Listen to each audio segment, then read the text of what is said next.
It can happen chemically, as when certain drugs are taken. And one has to be very careful about this feeling because it's enormously easy to misinterpret it. Either as being omnipotent, being God in the personal, literal sense, or as being helpless and merely driven. Now, what should be understood is that both these ways of feeling are right, only they must both be taken together. To be simultaneously omnipotent and helpless. These are two poles, opposite poles of one and the same state.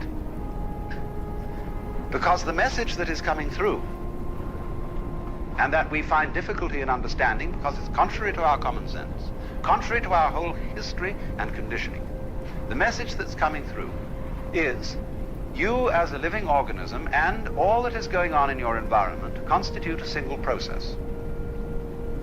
What in physics we would call a unified field. A single process, like a pattern, but you know, any pattern has all sorts of subsidiary wiggles in it. Like the organism itself is a unified pattern, but it's full of wiggles. All sorts of tubes and organs and bones and nerves and so on. Working in this way. You know the body doesn't have a boss. We could pitch a big argument. Who is really the top dog in your body? Your stomach or your brain? I can argue for both ways. Well, let's first argue for the stomach. The stomach is fundamental. That's what eats, and eating is the fundamental thing of being alive. By putting food into the stomach, it digests it, and from there it goes out and energizes everything else. Obviously, the stomach is the most important. The hands, the mouth, the feet, all exist to serve the stomach, and naturally, as a final achievement of the stomach, is the brain, evolving later in the evolutionary process as a gadget up there to scavenge around and find stuff for the stomach to eat. That's the function of the brain. But now let's take the argument to the side of the brain. The brain says, oh, no, come now. Just because I arrived late doesn't mean that I'm unimportant. I was being gotten ready for. Because I am the thing that was the flower at the top of this thing. And this tube with stomachs in it and things below was preparing for me, and the stomach is my servant. It is doing all the dirty work, getting energy to put currents through my wonderful circuits, so that by the creation of all the goods of the mind, of the arts and sciences and religion and philosophy and so on, I shall be the true head of man. Well, both arguments are right. Because you have a relationship between stomach and brain, which is a sort of polarity. The one exists for the other. It's like when you prop up two sticks against each other. They will stand up so long as they lean on each other. Take one away and the other collapses. So chop off the head and the stomach is finished. Take out the stomach and the head is finished. So this is the way all organic life proceeds. It's different with mechanical life. Because the mechanism must invariably have a boss. The man who puts the machine together. The person who constructs the computer. Who designs it. Who asks it questions. Who programs it. He is the boss. But organisms don't have bosses. They are essentially, I would say, democratic arrangements, where somehow, in a marvelous way, an enormous company of cells are working together. But that isn't the way. The body wasn't sort of one day a lot of cells all crept together and said we're a body. That does sometimes happen in the biological domain. But much rather this, when you watch the gestation of a mammal, you see first of all a very simple little organism which swells. And as it swells, it becomes more and more complicated from within. No parts are added. Nothing is screwed on. There's no welding done or anything like that. It bulges. And of course, it does absorb material, but it transforms it. But all of it works together at once, like the legs of a centipede. Like you work all together at once. For you see, when we come down to it, you think you decide things, but you don't know how you do it. How do you open and close your hand? You can decide, I will now open my hand and do it, but you don't know how it's done. And yet, in a sense, you do know how it's done, because I say, I know how to open my hand, but you don't know in words. You can't explain it. Still less can you explain how you see. Still less can you explain how you are conscious. How are you an ego? Well, you don't know. Because the springs of being conscious, of being an ego, are outside the surveillance of consciousness. They are somehow underneath. And that lets the cat out of the bag at once. Because you see that what is I is something very, very much deeper than the superficial consciousness. And what you call I in the sense of the voluntary willing center, ego, has very little to do with it. You are just a watchman on top of the mast, or a radar on a ship that is scanning the environment by conscious attention, looking out for trouble, or looking for food. The real you is much too complicated to think about. Supposing when you woke up in the morning, you had to switch yourself on. That is to say, you had to, by an act of conscious attention, to go through your brain and turn on all the synapses necessary for wakeful life. It'd take you hours. Supposing you really had to be conscious of all the details involved in walking, or in breathing, or in circulation of the blood, you'd never get around to it.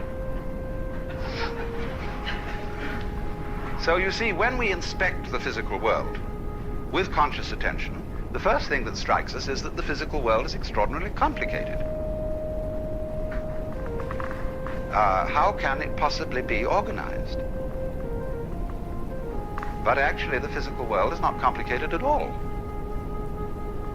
What is complicated is the task of trying to describe it in words, or of trying to figure it out in numbers. Because that is analogous to the task of, say, removing the water from the Pacific Ocean into the Atlantic with a beer mug. We can only take one mug at a time. And so we say in popular speech, you can only think of one thing at a time. That's not exactly true. But what it reveals is that thinking, that conscious thought, is a kind of calculus in which we understand things bit by bit. And it leads us into the superstition that things really are bits. Now, when you eat chicken, of course, you have to bite it, and you take it in bits. And to make it easier to bite, you order from the grocer a cut-up fryer. But you don't get cut-up fryers out of eggs.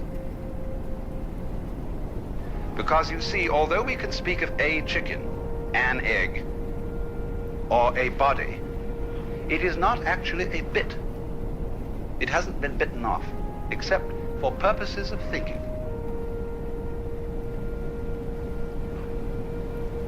Now, this is beautifully brought out in a passage from Whitehead, which I will read to you.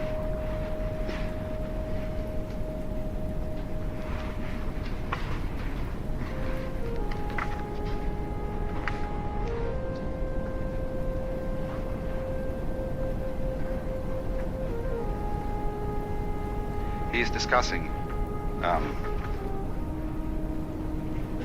the 19th century philosophy of science, which I was just discussing too. And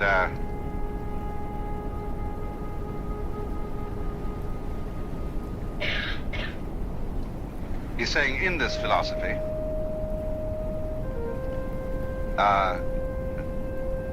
all our impressions of nature are simply products of our minds. Nature gets credit which should in truth be reserved for ourselves. The rose for its scent, the nightingale for his song, and the sun for his radiance. The poets are entirely mistaken. They should address their lyrics to themselves and should turn them into odes of self-congratulation on the excellency of the human mind. Nature is a dull affair, soundless, scentless, colorless, merely the hurrying of material endlessly, meaninglessly. However you disguise it, this is the practical outcome of the characteristic scientific philosophy which closed even the 17th century. In the first place, we must note its astounding efficiency as a system of concepts for the organization of scientific research. In this respect, it is fully worthy of the genius of the century which produced it. It has held its own as the guiding principle of scientific studies ever since. It is still reigning. Every university in the world organizes itself in accordance with it. No alternative system of organizing the pursuit of scientific truth has been suggested. It is not only reigning, but it is without a rival. And yet, it is quite unbelievable. This conception of the universe is surely framed in terms of high abstractions, and the paradox only arises because we have mistaken our abstractions for concrete realities. He calls that, you see, the fallacy of misplaced concreteness. The attribution, in other words, to our bitty way of thinking, to the world which we are biting. That is misplaced concreteness. The separations between things are abstract. They are concepts. In the same way, for example, as lines of latitude and longitude are concepts, even though a Russian poet has recently made a beautiful poem about the world being like a ball carried in a net bag. But you never expect to trip over the equator when you cross it. And although it is something quite abstract and does not exist in nature, it's extremely useful for purposes of navigation. So in the same way, bitting and having words to describe particular events or particular wiggles in the universal pattern are very useful. But they are very dangerous when you confuse things with natural events. Because then you get into this sort of trouble. The trouble of the sorcerer. The surgeon, who is too much of a specialist in one organ, runs into that organ and alters it and does what he considers a better mechanical job than the Lord did. But then he discovers, to his dismay and the even greater dismay of his patient, that the operation has unforeseen consequences in some other part of the organism because he didn't realize the connection. When likewise we object to certain insect pests, oh, we say, get rid of them, DDT. And so, but then we found we got rid of something else we didn't want to get rid of. And worse still, that this insect that we didn't like was doing a job for us in some manner of which we weren't aware, and we only become aware of it when suddenly we find ourselves covered with another kind of fly altogether, or with some sort of bacteria which this insect kept down. Watch it, watch it, watch it, because nature does not consist of separate things which you can just pull out like parts from an engine. Take the case of bees and flowers. Oh, we always use the bees and flowers to explain fundamental things about life. But we're going to go deeper than sex this time. Fascinating thing about bees and flowers is they are very different looking things. A flower sits still and blooms, and it smells, or stinks to be correct. The bee moves about and buzzes, but they are all one organism. You don't find flowers without bees. You don't find bees without flowers. They are just as much one as your head and your feet, which also look very different. So in that sense, you see, we are one with the incredible complexity of processes and wiggles upon which we depend. Although to say upon which we depend is not quite accurate, because that separates us from it as if I were hanging onto a beam and depending on it. It isn't like that. You don't depend on it because it depends on you. It's a mutual arrangement.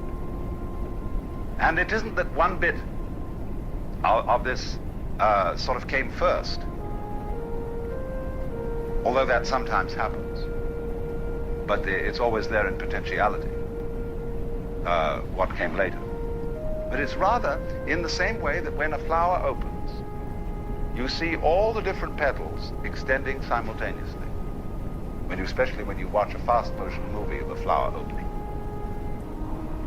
And so in the same way, there is a simultaneous arrival or evolution of the human organism and the human environment. And thus, biologists speak about the evolution of an environment as well as the evolution of an organism in it. In other words, human beings could not have appeared on this planet until its temperature had lowered to a certain degree, until the atmosphere contained certain gases as a result of vegetative development. And then the environment became evolved enough for human beings to appear in it. Evolved enough? I'll say something further. Intelligent enough for the appearance in it of intelligent beings. For your environment is intelligent. Otherwise you couldn't be. You see, as Jesus said, you don't gather figs off thistles or grapes from thorns. You won't get pears off an apple tree.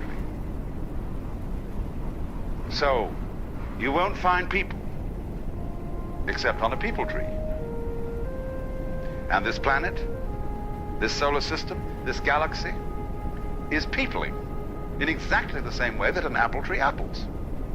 Put our existence into verb language as distinct from noun language, and you're much closer to the point. You see, nouns have the difficulty of designating things. Verbs designate process.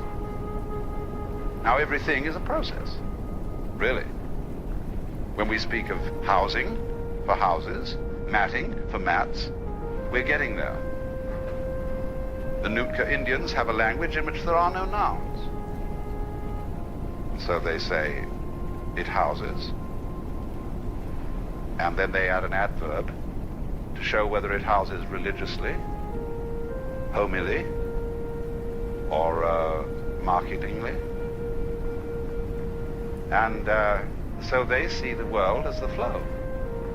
What is it that houses? What is it that rains when we say it is raining? You see, we always have a funny idea that to get a verb, that is to say to get action, you have to have an agent. Now, this is the most ridiculous idea conceivable. How can a noun start a verb? How can a thing start an event? Because there's no action in a thing. Action can only come from action. Energy from energy.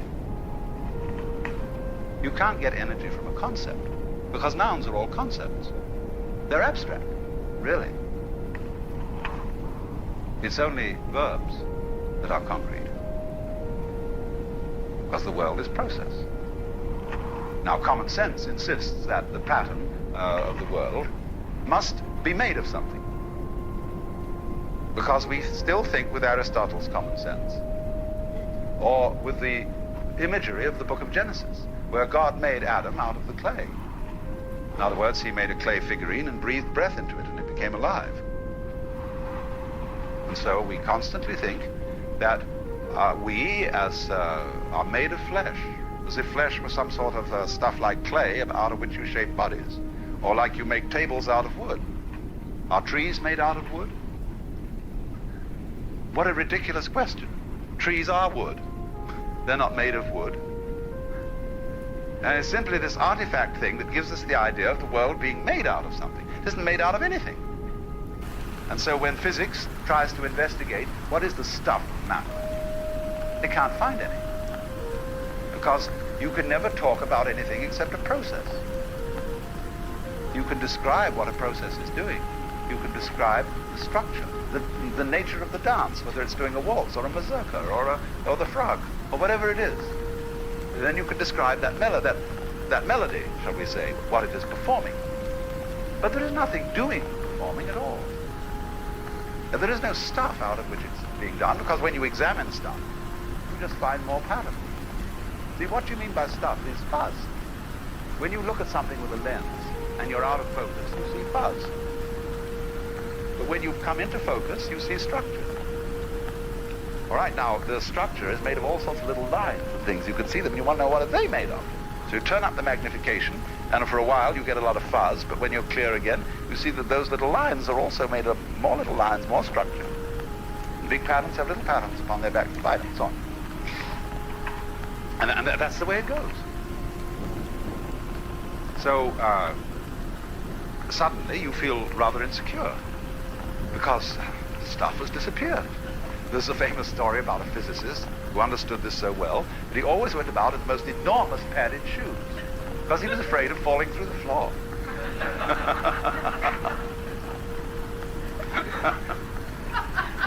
Now look what's happened. Just look and see what has happened. If we go through everything that I've been saying,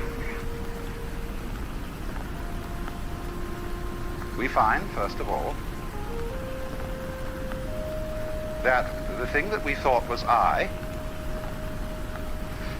is nothing more than a social institution. Just like the equator, or an inch. And to mistake it, to reify it, as Whitehead would say, is the fallacy of misplaced concreteness. It's strictly a hallucination.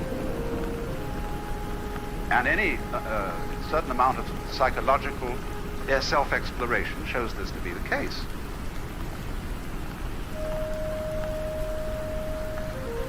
For what we are is the organism. And what the organism is a transactional interchange between the organism and the environment. It's not quite correct to say you're doing it and it's doing you. Because, see, Whitehead, in describing the scientific philosophy, saying, for example, that blue is entirely our projection on the sky, he's half right. Those scientists he's talking about are half right. But the part of it that is left out of consideration is this. True, you, with your optical nerves and eyes, transform the sky into the blue feeling. But without the sky, you wouldn't have any optical nerves. It works both ways. Without the air, whose density gives the blue effect. It's mutual. You do it, and it does you. But that's, just, as I said, a two-way, a clumsy way of talking about it's all one process, a unified process. And furthermore, from this process there has disappeared what we thought was solidity, what we thought was common sense, substance, and stuff. It's just pattern.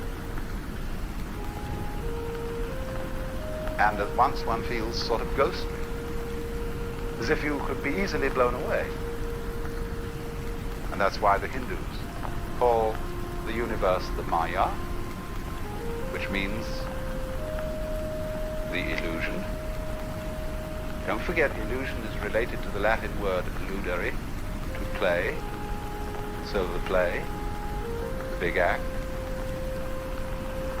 It also means magic, as in a conjurer's creation of a delusion. It also means creative power. It also means art. Finally, it means the divine power. The Maya of the Lord. Lord is a bad translation of Bhagavan. Just the divine one. The Lord means boss. The Hindus don't do it that way. But now you see, I've arranged this general introduction, which I'm afraid will be familiar to some of you who've attended my seminars before, but I've arranged this general introduction to raise the question, all right, if that's the way it is, how on earth are we going to arrange a transformation of man's consciousness so that he'll know it, not just in theory, but something he feels in the same way as you feel what you take to be I at the present moment, confronting an external world? How will you transform that sensation? Because if you don't transform that sensation, you will not ever be fit to use technology. We shall continue to use our technology in a hostile spirit towards the external world, and we shall wreck the external world. We're busy doing it now. There is no necessity to abandon technology. We can't abandon it. But we can certainly use it in a different spirit. I have just been in the island of Ceylon, which is a garden, a beautiful, beautiful place, but it's completely undeveloped from a technical point of view. And it's in very bad economic circumstances because nobody wants to buy natural rubber anymore. It has no foreign exchange. It's very peaceful. But the change has got to come. So I discussed with one of the high members of the government the possibility that we could set up in Ceylon an experimental station which would serve not only India eventually and Africa, but us too. An institute of ecological technology where we could, in that experimental island, work out ways of production, of mechanization, automation, and so on, which would not ruin the island. And you have to do that sort of thing with a certain dedication, because one of the reasons why we make such a mess with technology is that the shareholders in any given corporation want to make a fast buck. Now, there's nothing wrong, you see, in wanting to be rich. There's nothing at all wrong in being rich. In fact, I think the world without rich people would be extraordinarily boring. The point is, you have to understand what riches are. And they are not money. Riches are land, clothes, food, houses, intelligence, energy, skill, iron, forests, gardens. Those are riches. But when you're concentrating, you see, only on making the buck, it doesn't occur to you that you're not really getting rich. You're just impoverishing yourself. It's like, when you up prices, the value of the dollar goes down, down, down, down, down. You're just on a rat race, on a treadmill. The faster it moves, it doesn't get anywhere it doesn't even stay in the same place. So it is that kind, again, you see, this is another example of confusing the symbol with the reality of the fallacy of misplaced concreteness, as Whitehead calls it. So we shall devote the rest of the seminar to discussing the various ways in which it is proposed that we bring about, or assist the bringing about, of that change in our perception and conception of our own existence, so that we can feel ourselves the way we are, as distinct from the way in which we've been told to feel ourselves. I believe that if we are honest with ourselves, that the most fascinating problem in the world is, who am I? What do you mean What do you feel when you say the word I myself? I don't think there can be any more fascinating preoccupation than that,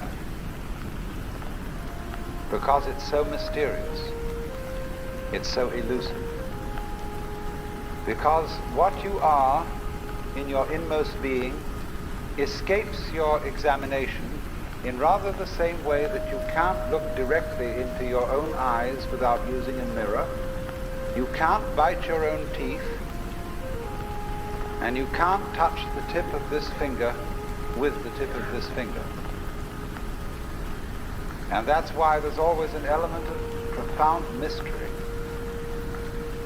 in the problem of who we are. This problem has fascinated me for many years, and I've made many inquiries, and there is a certain consensus about this, a certain agreement,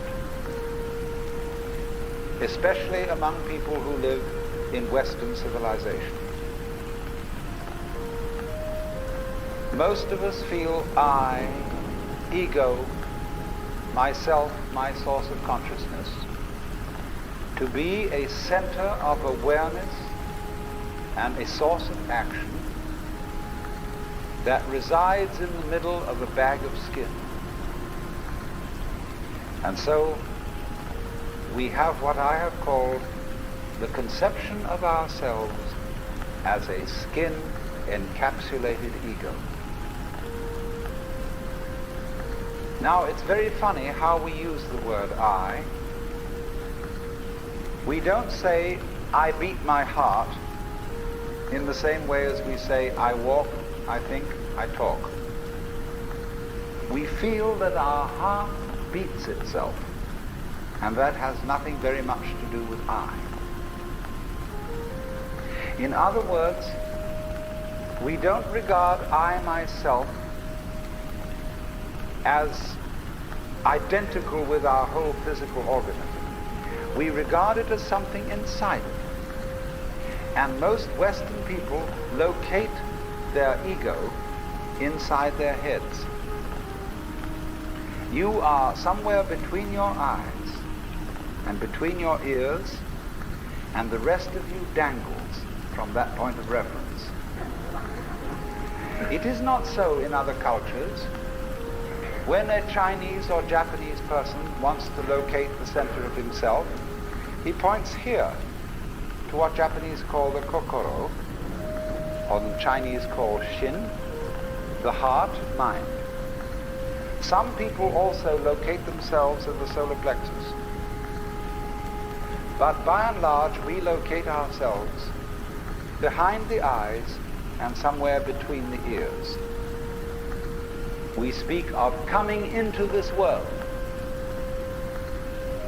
And this whole sensation that we are brought up to have of being an island of consciousness locked up in a bag of skin, facing outside us a world that is profoundly alien to us in the sense that what is outside me is not me. This sets up a fundamental sensation of hostility and estrangement between ourselves and the so-called external world. And therefore, we go on to talk about the conquest of nature, the conquest of space, and view ourselves in a kind of battle array towards the world outside us. Now, actually, it is absolutely absurd to say that we came into this world. We didn't. We came out of it. What do you think you are? Supposing this world is a tree. Are you leaves on its branches, or are you a bunch of birds that settled on a dead old tree from somewhere else? Surely everything that we know about living organisms from the standpoint of the sciences shows us that we grow out of this world, that we, each one of us, are what you might call symptoms of the state of the universe as a whole. But you see, that is not part of our common sense. Western man has for many centuries been under the influence of two great myths. When I use the word myth, to me the word myth signifies a great idea in terms of which man tries to make sense of the world. It may be an idea, it may be an image. Now, the two images which have most profoundly influenced Western man are, number one, the image of the world as an artifact, like a carpenter's table or a jar made by a potter. Indeed, in the book of Genesis, there comes the idea that man was originally a clay figurine made out of the earth by the Lord God, who then breathed into this clay figurine and gave it life. And the whole of Western thought is profoundly influenced through and through and through by the idea that all things, all events, all people, all mountains, all stars, all flowers, all grasshoppers, all worms, everything are artifacts, and they have been made. And it is therefore natural for a Western child to say to its mother, "How was I made?" That would be quite an unnatural question for a Chinese child, because the Chinese do not think of nature as something made. They look upon it as something that grows, and the two processes are quite different. When you make something, you put it together, you assemble parts, or you carve an image out of wood or stone, working from the outside to the inside. But when you watch something grow, it works in an entirely different way. It doesn't assemble parts. It expands from within and gradually complicates itself, expanding outwards, like a bud blossoming, like a seed turning into a plant. But behind our whole thought in the West is the idea that the world is an artifact,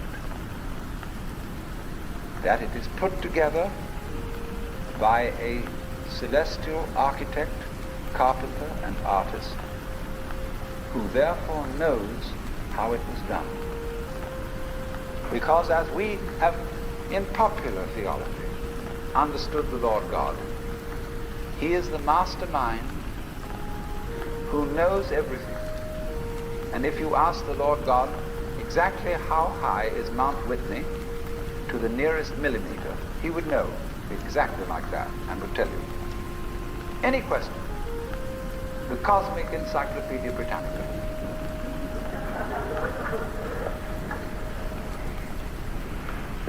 Unfortunately, this particular image or myth became too much for Western man, because it was oppressive to feel that you are known through and through and watched all the time by an infinitely just judge. Everywhere is this eye watching, and judging, so that you always feel you're never really by yourself. But the old gentleman is observing you and writing notes in his black book. And this became too much for the West. It became oppressive. They had to get rid of it. And so instead, we got another myth, the myth of the purely mechanical universe. This was invented at the end of the 18th century. It became increasingly fashionable throughout the course of the 19th century and well into the 20th century, so that it is today's common sense. Very few people today really believe in God in the old sense. They say they do, but they really hope there is a God. They don't really have faith in God. They fervently wish that there was one and feel that they ought to believe that there is. But the idea of the universe being ruled by that marvelous old gentleman is no longer plausible. It isn't that anybody has disproved it, but it just somehow doesn't go with the vast infinitude of galaxies and the immense light-year distances between them and so on. So instead, it has become fashionable, and it is nothing more than a fashion, to believe that the universe is dumb, stupid, that intelligence, values, love, and fine feelings reside only within the bag of the human epidermis, and that outside that, the thing is simply a kind of a chaotic, stupid interaction of blind forces. Courtesy of Dr. Freud, for example, biological life is based on something called libido, which was a very, very loaded word. Blind, ruthless, uncomprehending lust. That's the foundation of the human unconscious. And similarly to thinkers of the 19th century like Ernst Haeckel, even Darwin, T.H. Huxley, and so on, there was this notion that at the root of being is an energy. And this energy is blind. This energy is just energy. And it's utterly and totally stupid. And our intelligence is an unfortunate accident. By some weird freak of evolution, we came to be these feeling and rational beings, more or less rational. And this is a ghastly mistake, because here we are in a universe that has nothing in common with us. It doesn't share our feelings, has no real interest in us. We're just a sort of cosmic fluke. And therefore, the only hope for mankind is to beat this irrational universe into submission and conquer it and master it. Now, all this is perfectly idiotic. If you would think that the idea of the universe as being the creation of a benevolent old gentleman, although he's not so benevolent, he takes a sort of, this hurts me more than it's going to hurt you sort of attitude thing. You can have that on the one hand, and if that becomes uncomfortable, you can exchange it for its opposite, the idea that the ultimate reality doesn't have any intelligence at all. At least that gets rid of the old bogey in the sky, in exchange for a picture of the world that is completely stupid.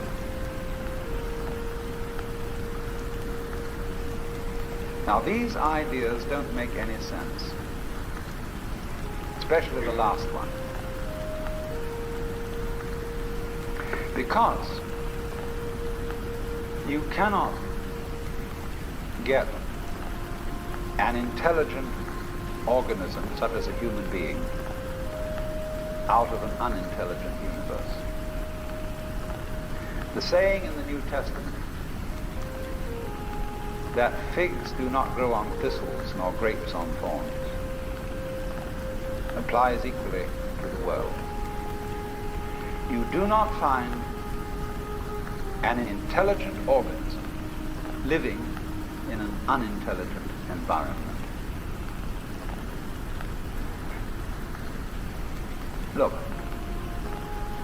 here is a tree in the garden, and every summer it produces apples, and we call it an apple tree because the tree apples. That's what it does. All right.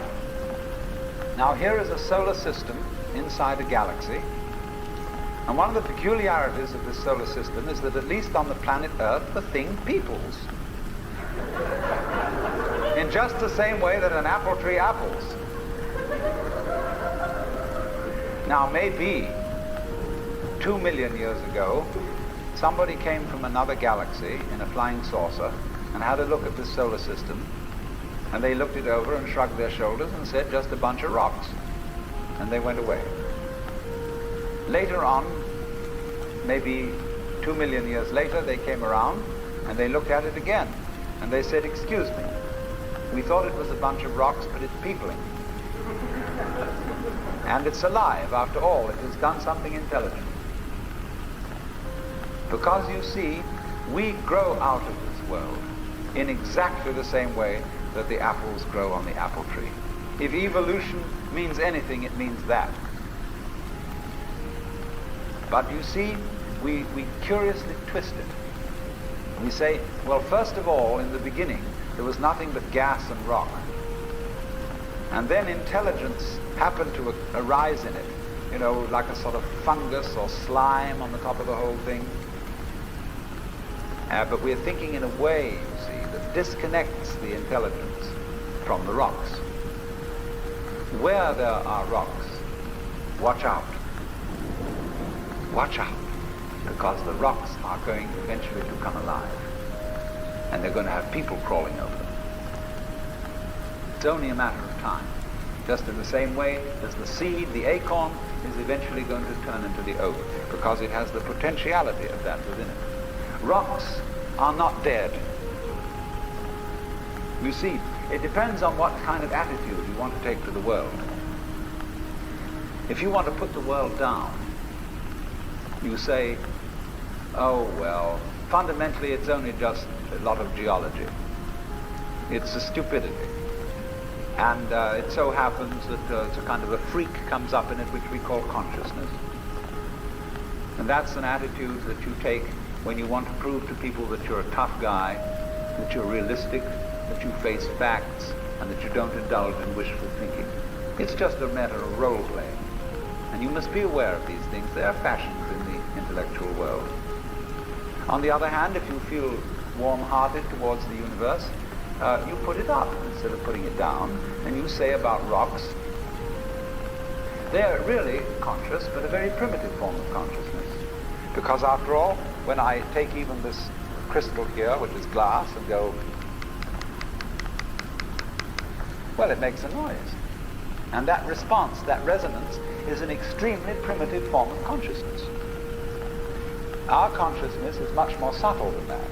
But when you hit a bell and it rings, you touch a crystal and it responds, inside itself, it has a very simple reaction. It goes jangle inside, whereas we go jangle with all sorts of colors and lights and intelligence, ideas and thought. It's more complicated. But both are equally conscious, but conscious in different degrees. That's a perfectly acceptable idea. See, all I'm saying is that minerals are a rudimentary form of consciousness, whereas the other people are saying that consciousness is a complicated form of minerals. What they want to do is to say everything is kind of bleh. Whereas what I want to say is, hooray, you know, life is a good show. Now then, as we study man or any other living organism and try and describe him accurately and scientifically, we find that our normal sensation of ourselves as isolated egos inside a bag of skin is a hallucination. It really is. It's absolutely nutty. Because when you describe human behavior, or the behavior of a mouse or a rat or a chicken or anything you want to describe, you find that as you try to describe its behavior accurately, you must also describe the behavior of its environment. Supposing I walk, and you want to describe the action of walking. You can't talk about my walking without also describing the floor. Because if you don't describe the floor and the space in which I am moving, all you will be describing is somebody swinging his legs in empty space. You know, you couldn't see me unless you could also see my background, what stands behind me. See, if I myself, if the boundaries of my skin were coterminous with your whole field of vision, you wouldn't see me at all. You would see my bright red vest instead. That's why I put it on, this evening, to demonstrate the point. And that would be the thing that filled your field of vision, that was the thing standing there. You wouldn't see me, because in order to see me, you have to see not only what is inside the boundary of my skin, but you have to see what is outside it too. Now that's terribly important. Really, the fundamental, ultimate mystery, the only thing you need to know to understand the deepest metaphysical secrets is this, that for every outside there is an inside, and for every inside there is an outside. And although they are different, they go together. There is, in other words, a secret conspiracy between all insides and all outsides, and the conspiracy is this: to look as different as possible, and yet underneath to be identical, because you don't find one without the other. Like Tweedledum and Tweedledee agreed to have a battle. Note that, agreed. So there is a secret. What is esoteric, what is profound, and what is deep is what we will call the implicit. What is obvious and on the open is what we will call the explicit. And I and my environment, you and your environment, are explicitly as different could be. But implicitly, you go together. And this is discovered by the scientist when he tries, as the whole art of science is to describe what happens exactly. And when he describes exactly what you do, he finds out that your behavior is not something that can be separated from the behavior of the world around you. He realizes then that you are something that the whole world is doing. Just as when the sea has waves on it, all right, the sea, the ocean is waving. And so each one of us is a waving of the whole cosmos, the entire works, all there is. And with each one of us, it's waving and saying, yoo-hoo, here I am. Only it does it differently each time, because variety is the spice of life. But you see, the funny thing is, we haven't been brought up to feel that way. Instead of feeling that we, each one of us,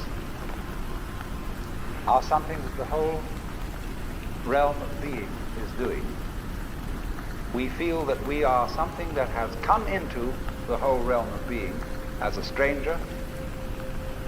When we were born, we don't really know where we came from, because we don't remember. And we think when we die, that's just going to be that. Some people console themselves with the idea that they're going to heaven, or that they're going to be reincarnated, or they're going to Summerland, or something else. People don't really believe that. For most people, it's plausible. The real thing that haunts them is that when they die, they're going to sleep and never going to wake up. They're going to be locked up in the safe deposit box of darkness forever. But that all depends, you see, upon a false notion of what is oneself. Now, the reason why we have this false notion of ourselves is, as far as I can understand it, that we have specialized in one particular kind of consciousness. Being very general, rough, we have two kinds of consciousness. One I will call the spotlight, and the other the floodlight. The spotlight is what we call conscious attention. And that is trained into us from childhood as the most valuable form of consciousness. When the teacher in class says, "Pay attention," everybody stares. He looks fast at the teacher like that. That's spotlight consciousness. Fixing your mind on one thing at a time. Concentrate. And even though you may not be able to have a very long attention span, nevertheless you concentrate. You use your spotlight, one thing after another, flip, flip, flip, flip, flip, flip, flip, flip, like that. But we also have another kind of consciousness, which I'll call the floodlight. For example, you can drive your car for several miles with a friend sitting next to you, and your spotlight consciousness will be completely absorbed in talking to your friend. Nevertheless, your floodlight consciousness will manage the driving of the car, will notice all the stoplights, the other idiots on the road, and so on, and you'll get there safely, without even thinking about it. But our culture has taught us to specialize in spotlight consciousness and to identify ourselves with that form of consciousness alone. I am my spotlight consciousness. My conscious attention, that is my ego, that is me. And very largely we ignore the floodlight. Now the floodlight consciousness is working all the time. Every nerve end that we have is its instrument. You know, you can go out to luncheon or something and you sit next to Mrs. So-and-so, and you go home and your wife says to you, "Was Mrs. So-and-so there?" "Yes, I sat next to her." "Well, what was she wearing?" "Well, I haven't the faintest idea." You saw, but you didn't notice.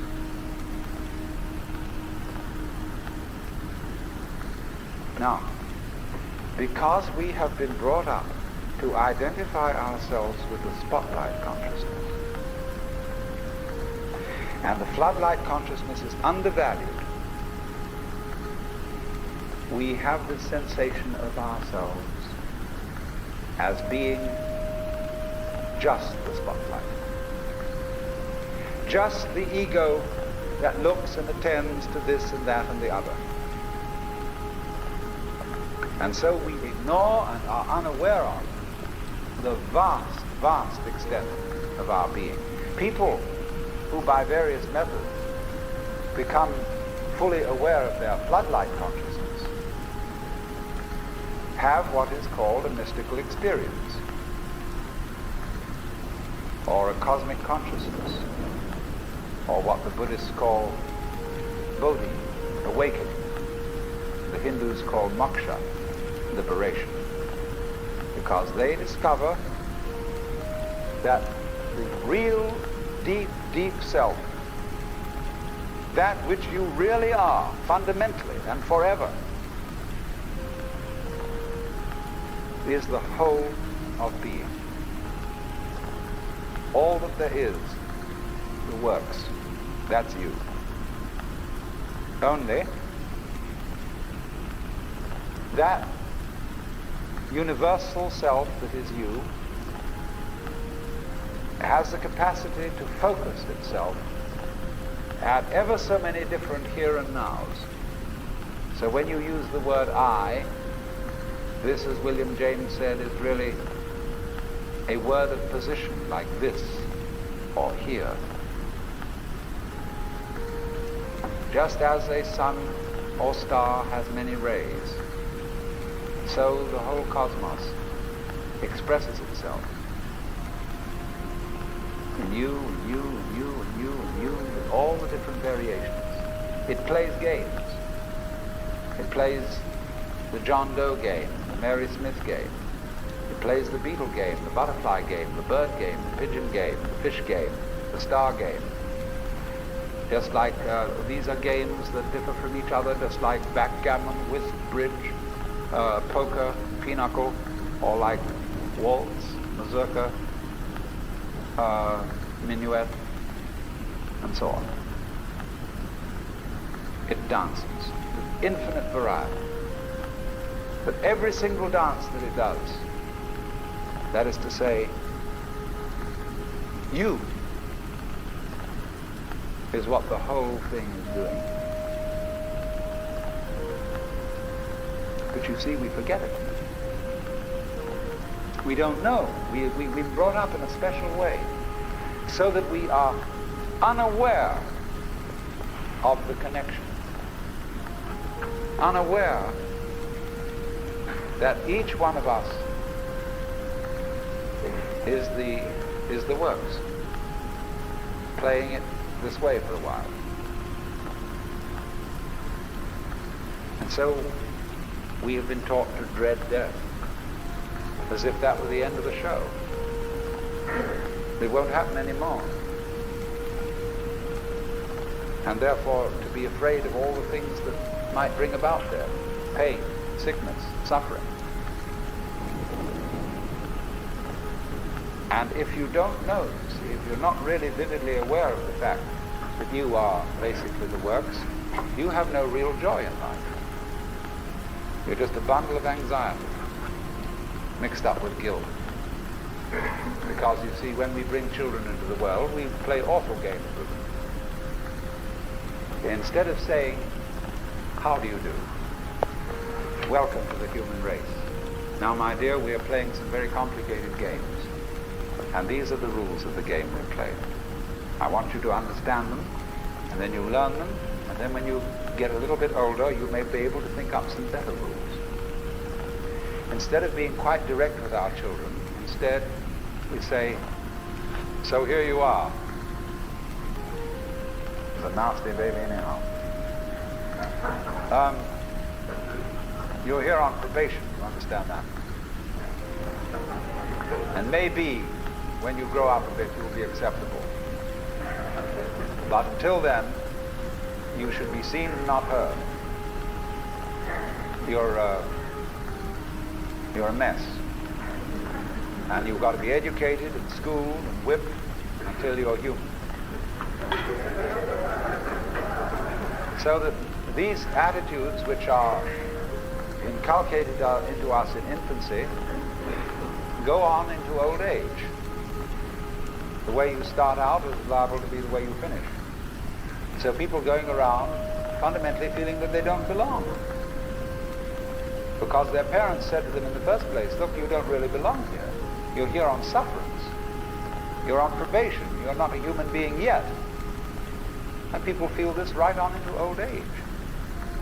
And so they figure that the universe is presided over by this awful kind of God the Father parent, who, yes, has our best interest at heart, is loving, but who spares the rod, spoils the child.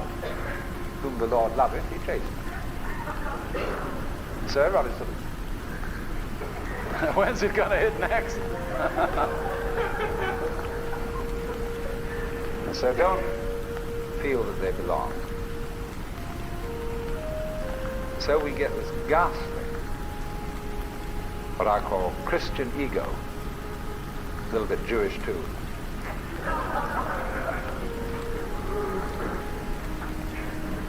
Who really feels that he's homeless, he's an orphan. Even the Christians say we are sons of God by adoption and grace. Not real sons, but by adoption and grace and suffering.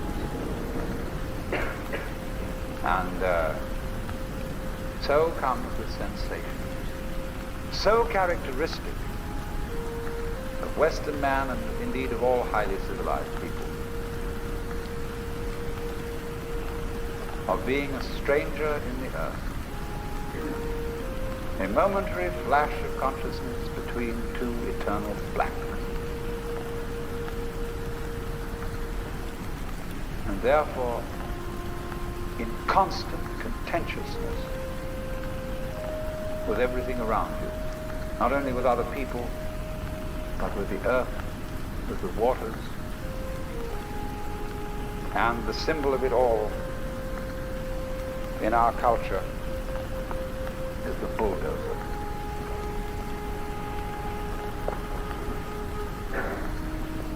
Where I live, aboard a ferry boat, there is opposite us, across the water, or was opposite to us, some lovely hills.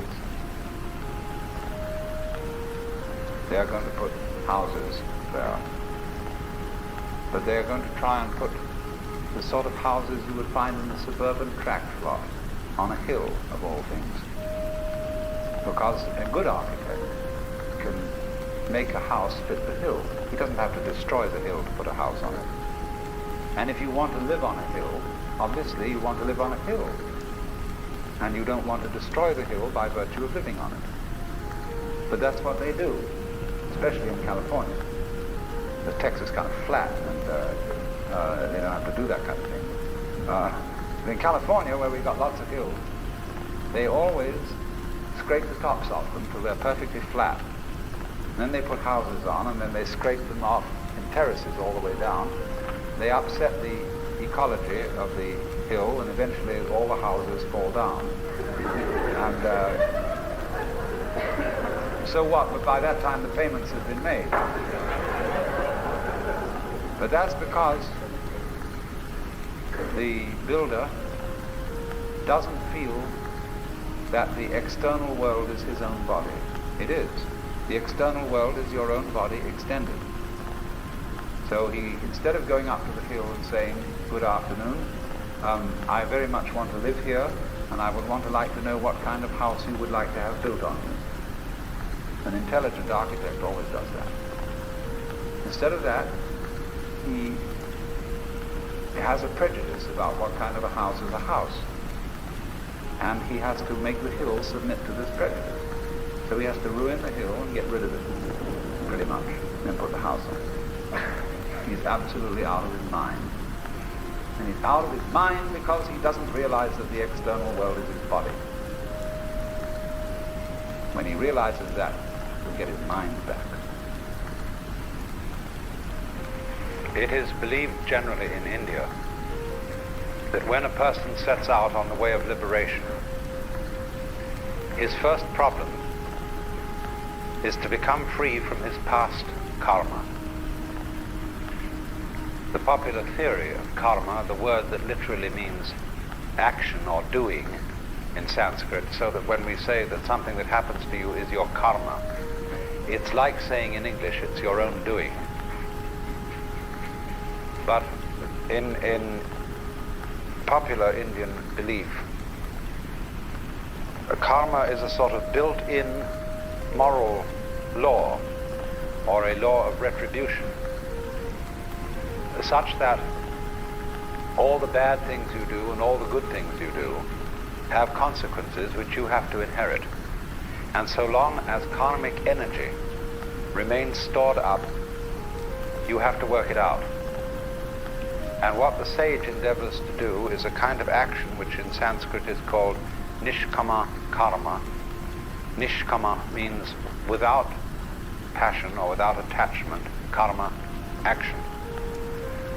And so whatever action he does, he renounces the fruits of the action, so that he acts in a way that doesn't generate future karma, because future karma continues you in the wheel of becoming, samsara, the round, and keeps you being reincarnated. Now then, in that case, when the time comes that you start to get out of the chain of karma, all the creditors that you have start presenting themselves for payment. In other words, a person who begins, say, to study yoga is felt that he will suddenly get sick, or that his children will die, or that he'll lose his money, or all sorts of catastrophes will occur, because the karmic debt is being cleared up. And it is in no hurry to be cleared up if you're just living along like anybody. But if you embark on the spiritual life, a certain hurry occurs. And therefore, since this is known, it's rather discouraging to start these things. The Christian way of saying the same thing is that if you plan to change your life, shall we say, to turn over a new leaf, you mustn't let the devil know, because he will oppose you with all his might if he suddenly discovers that you're going to escape from his power. So, for example, if you have a bad habit, say you drink too much, and you make a New Year's resolution that during this coming year you will stop drinking, that's a very, very dangerous thing to do, because the devil will immediately know about it. And what will happen will be this: he will confront you with the prospect of 365 drinkless days.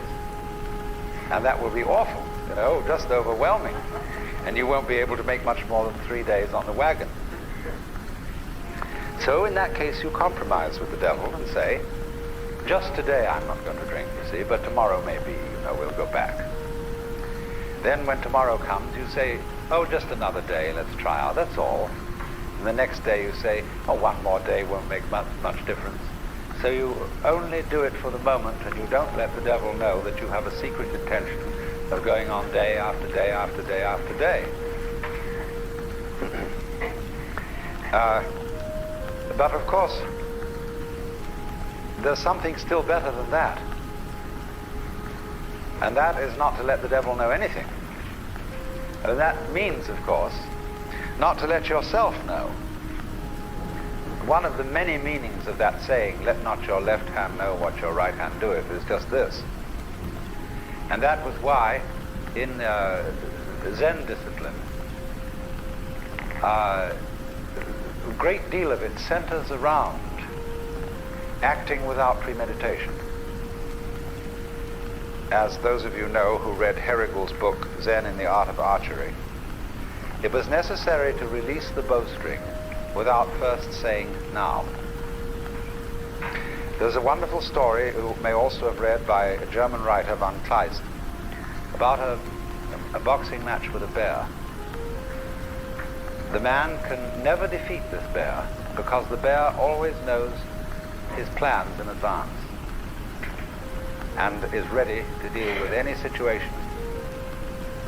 The only way to get through to the bear would be to hit the bear without having first intended to do so. That would catch him.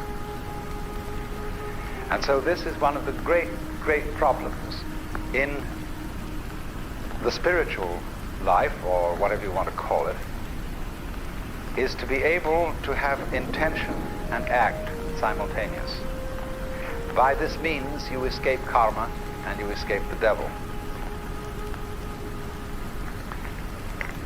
So you might say that the Taoist is exemplary in this respect. That this is getting free from karma without making any previous announcement. Of simply, supposing we have a train, we want to unload the train of its freight cars. You can go to the back end and you can unload them one by one and shunt them into the siding. But the simplest of all ways of unloading is to uncouple between the engine and the first car, and that gets rid of the whole bunch at once. And it is in that sort of way, you see, that the Taoist gets rid of karma without challenging it. And so it has the reputation, you see, of being the easy way. There are all kinds of yogas and ways for people who want to be difficult. And one of the great gambits of a man like Gurdjieff was to make it all seem as difficult as possible, because that challenged the vanity of his students. If some teacher, some guru says, really, this isn't difficult at all, it's perfectly easy, some people will say, oh, he's not really the real thing. We want something tough and difficult, and when we see somebody starts out giving you a discipline that's very, very weird and rigid, people think, now there is the thing. That man means business. See? And so they flatter themselves by going to such a guy that they are serious students, whereas the other people are only dabblers and so on. All right, if you have to do it that way, that's the way you have to do it. But the Taoist is the kind of person who shows you the shortcut and shows you how to do it by intelligence rather than effort, because that's what it is. Taoism is in that sense what everybody is looking for. The easy way in, the shortcut, using cleverness instead of muscle. So the question naturally arises, isn't it cheating? When in any game somebody really starts using his intelligence, he will very likely be accused of cheating. And to draw the line between skill and cheating is a very difficult thing to do. You see, the inferior intelligence will always accuse a superior intelligence of cheating. That's its way of saving face. You beat me by means that weren't fair. We were originally having a contest to find out who had the strongest muscles. And you know, we were pushing against it like this. And this would prove who had the strongest muscles. But then you introduce some gimmick into it, some judo trick or something like that, you see, and you're not playing fair. So in the whole domain of ways of liberation, there are routes for the stupid people and routes for the intelligent people. And the latter are faster. This was perfectly clearly explained by Huineng, the sixth patriarch of Zen in China, in his sutra, where he says the difference between the gradual school and the sudden school is they both arrive at the same point, but the gradual is for slow-witted people and the sudden is for fast-witted people. Can you, in other words, find a way that sees into your own nature, that sees into the Tao immediately? And at the end of this morning's talk, I pointed out to you the immediate way, the way through now. When you know that this moment is the Tao, and this moment is considered by itself, without past and without future, eternal, neither coming into being nor going out of being, there is nirvana. And there is a whole Chinese philosophy of time based on this. It hasn't, to my knowledge, been very much discussed by Taoist writers. It's been more discussed by Buddhist writers, but it's all based on the same thing. Dogen, the great 13th century Japanese Zen Buddhist, studied in China, and he wrote a book called Shobo Genzo. A Roshi recently said to me in Japan, that's a terrible book because it tells you everything. It gives the whole secret away. But in the course of this book, he says,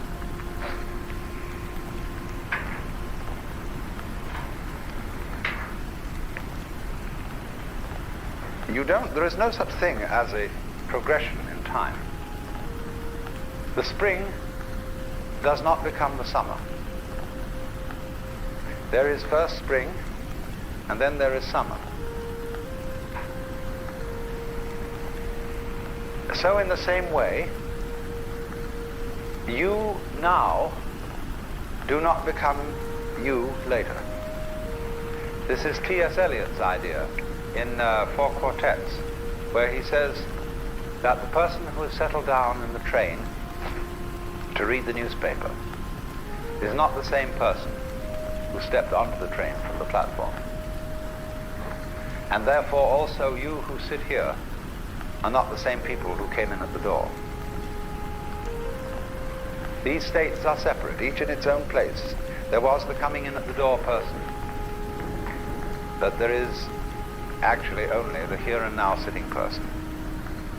And the person sitting here and now is not the person who will die. Because we are all a constant flux. And the continuity of the person from past through present to future is as illusory in its own way as the upward movement of the red lines on a revolving barber pole. You know, it goes round and round and round, and the whole thing seems to be going up or going down, whichever the case may be. But actually nothing is going up or down. So when you throw a pebble into the pond and you make a concentric rings of waves, there is an illusion that the water is flowing outwards, and no water is flowing outwards at all. Water is only going up and down. What appears to move outward is the wave, not the water. So this kind of philosophical argument says that our seeming to go along in a course of time, it doesn't really happen. The Buddhists say suffering exists, but no one who suffers. Deeds exist, but no doers are found. A path there is, but no one who follows it. And nirvana is, but no one who attains it. So, in this way, they look upon the continuity of life as the same sort of illusion that is produced when you take a cigarette and in the dark whirl it, and the illusion of a circle is created, whereas there is only the one point of fire.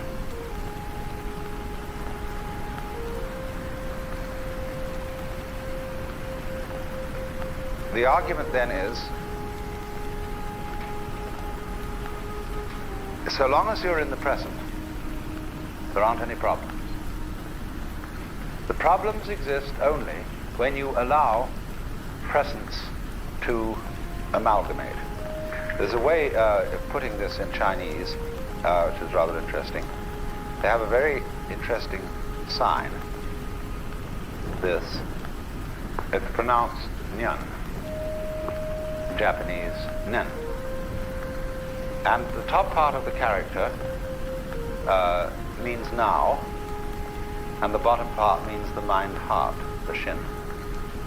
And so this is, as it were, an instant of thought.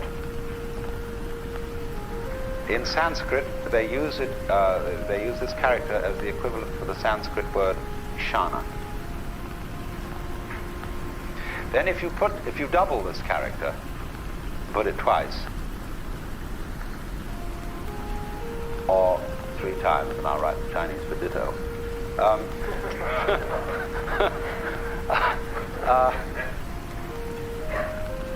Nyan nyan nyan means thought after thought after thought. Now, the Zen master Joshu was once asked, what is the mind of a child? And he said, a ball in a mountain stream.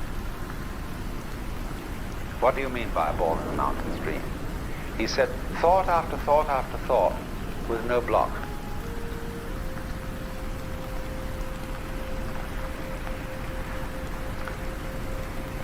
So he was using, of course, the mind of the child as the innocent mind, the mind of a person who's enlightened. One thought follows another without hesitation. The thought arises, it doesn't wait to arise. As when you clap your hands, the sound issues without hesitation. When you strike a flint, the spark comes out. It doesn't wait to come out. And that means that there's no block. So, thought, nyan, nyan, nyan, describes what we call in our world the stream of consciousness. Blocking consists in letting the stream become connected, chained together, in such a way that when the present thought arises, it seems to be dragging its past, or resisting its future, saying, I don't want to go.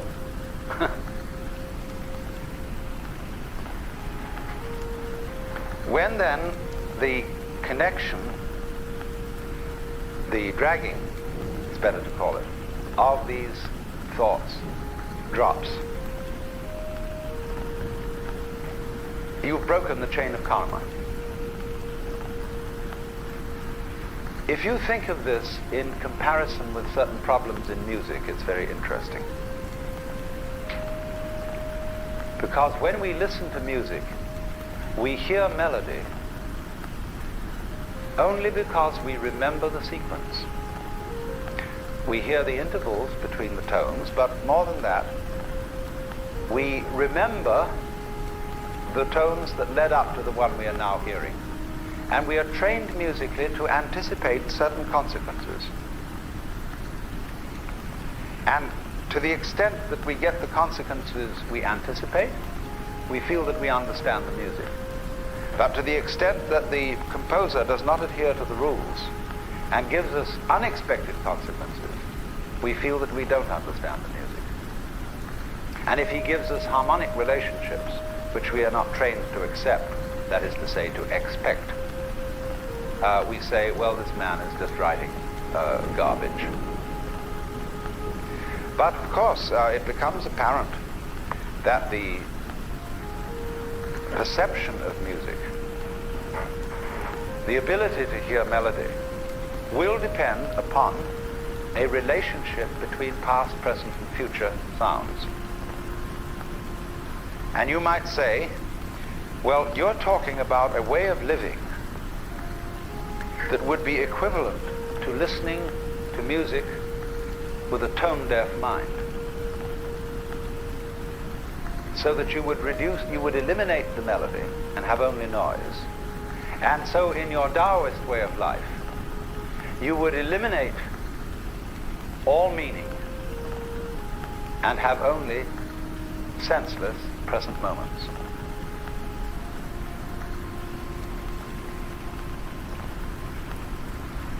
Up to a point, that's true.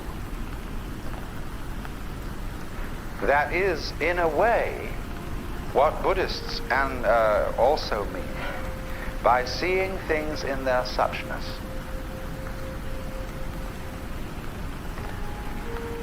What is so bad about dying, for example? It's really no problem. When you die, you just drop dead. That's all there is to it. But what makes it a problem is that you're dragging a past. And all those things you've done, all those achievements you've made, all these relationships and people that you've accumulated as your friends, all that has to go. See, it isn't here now. I mean, a few friends might be around you, but all that past that identifies you as who you are, which is simply memory, all that has to go. And we feel just terrible about that. But if we didn't, if we were just dying, that's all, death wouldn't be a problem. So likewise, the chores of everyday life, they become intolerable. When everything ties together, all the past and the future, you feel it dragging at you every way. Supposing you wake up in the morning, and it's a lovely morning. Let's take today, right here and now. Here we are in this paradise of a place. Big Sur. And some of us have got to go to work on Monday. Is that a problem? For many people it is. It spoils the taste of what's going on now. When we wake up in bed on Monday morning and think of the various hurdles we've got to jump that day, immediately we feel sad, bored, and bothered. whereas actually we're just lying in bed.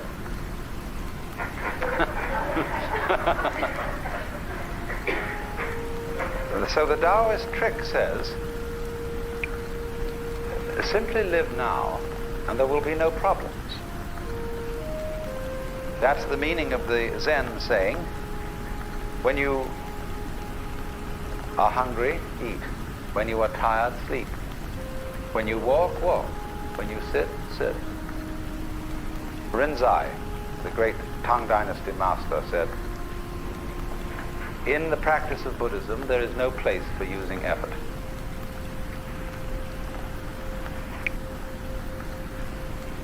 Sleep when you're tired, move your bowels, eat when you're hungry. That's all. The ignorant will laugh at me, but the wise will understand. And so, also, the meaning of this wonderful Zen saying,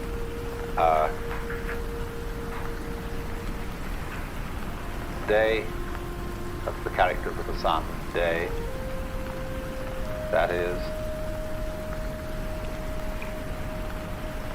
good day. Every day is a good day.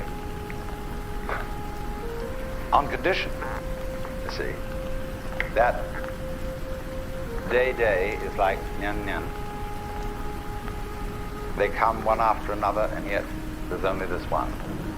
You don't link them. This, as I intimated just a moment ago, seems to be an atomization of life. Things just do what they do. The flower goes poof, and people go this way, go that way, and so on, and that's what's happening. It has no meaning, it has no destination, it has no value. It's just like that. And when you see that, you see it's a great relief. That's all it is. But then when you are firmly established in suchness, in that it's just this moment, you can begin again to play with the connections. Only you've seen through them. But now you see that they don't haunt you, because you know that there isn't any continuous you running on from moment to moment, who originated at some time in the past and will die at some time in the future. All that's disappeared. So you can have enormous fun anticipating the future, remembering the past, and playing all kinds of continuities. This is the meaning of that famous Zen saying about mountains are mountains. To the naive man, mountains are mountains, waters are waters. To the intermediate student, mountains are no longer mountains, waters are no longer waters. In other words, they've all dissolved into the point instant, to the kshana. But for the fully perfected student, mountains are again mountains and waters are again waters. I find it a little difficult to say what the subject matter of this seminar is going to be, because it's too fundamental to give it a title. I'm going to talk about what there is.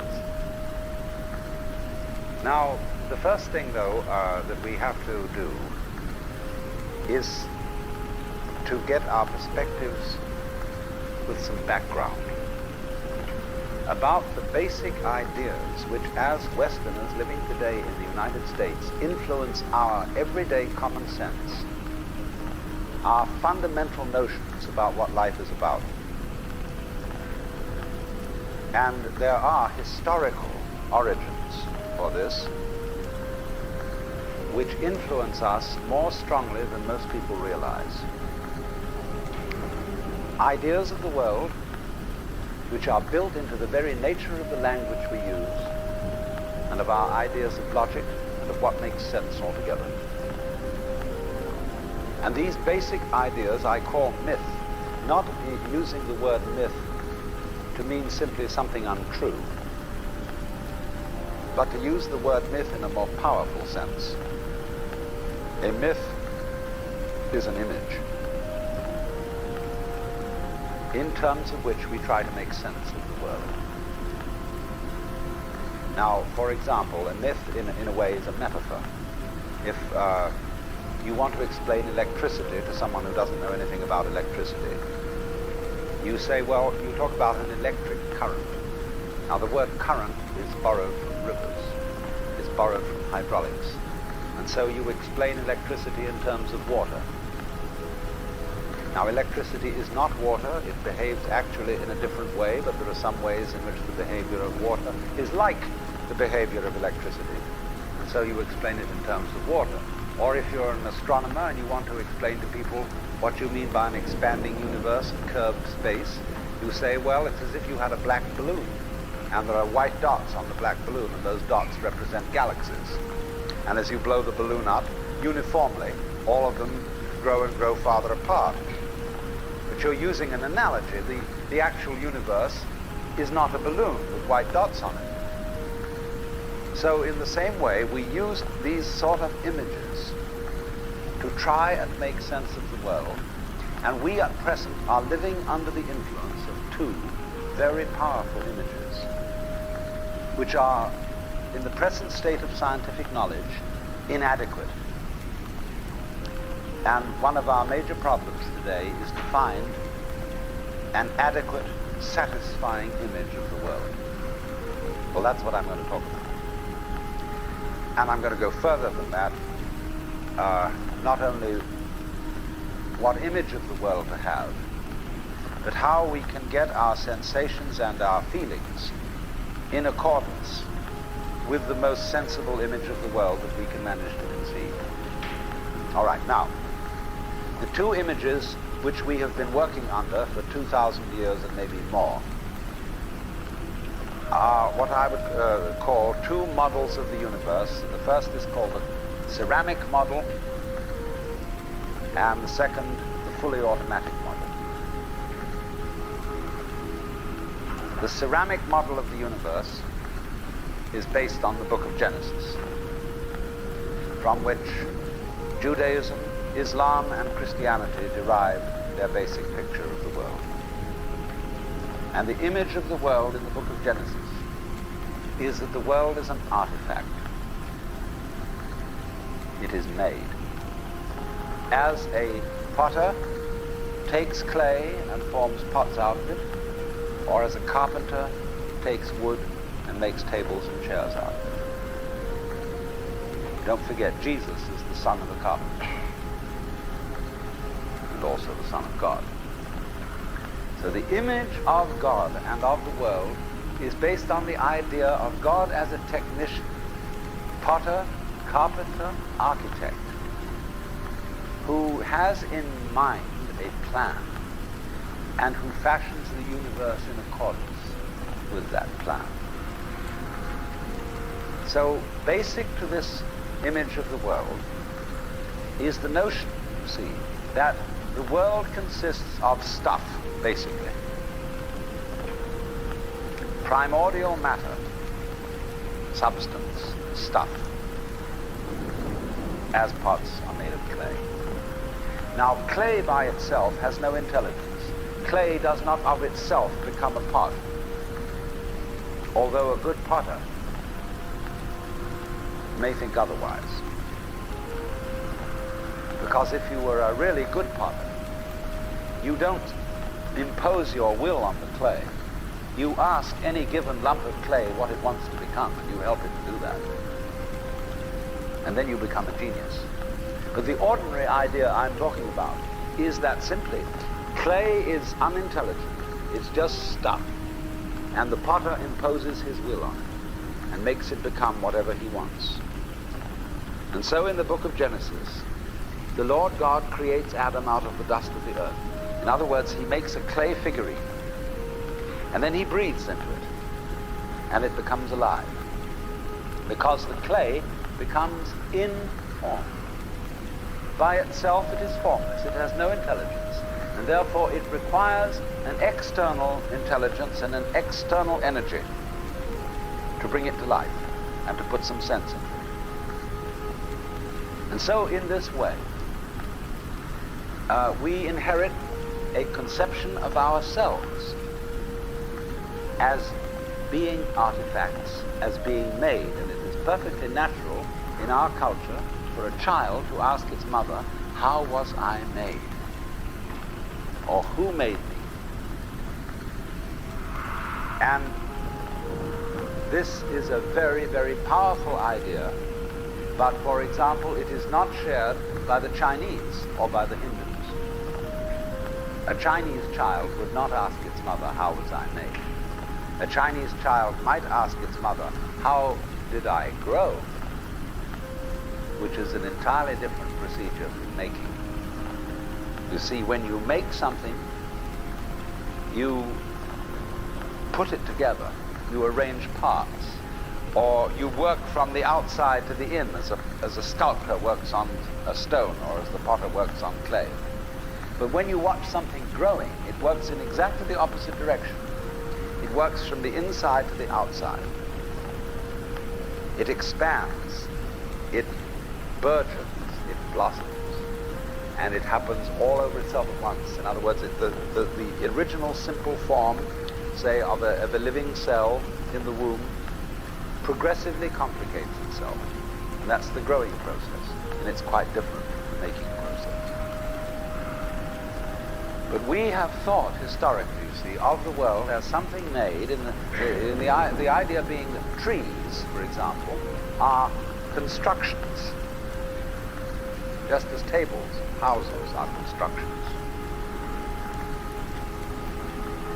And so there is, for that reason, a fundamental difference between the made and the maker. And this image, this ceramic model of the universe, originated in cultures where the form of government was monarchical,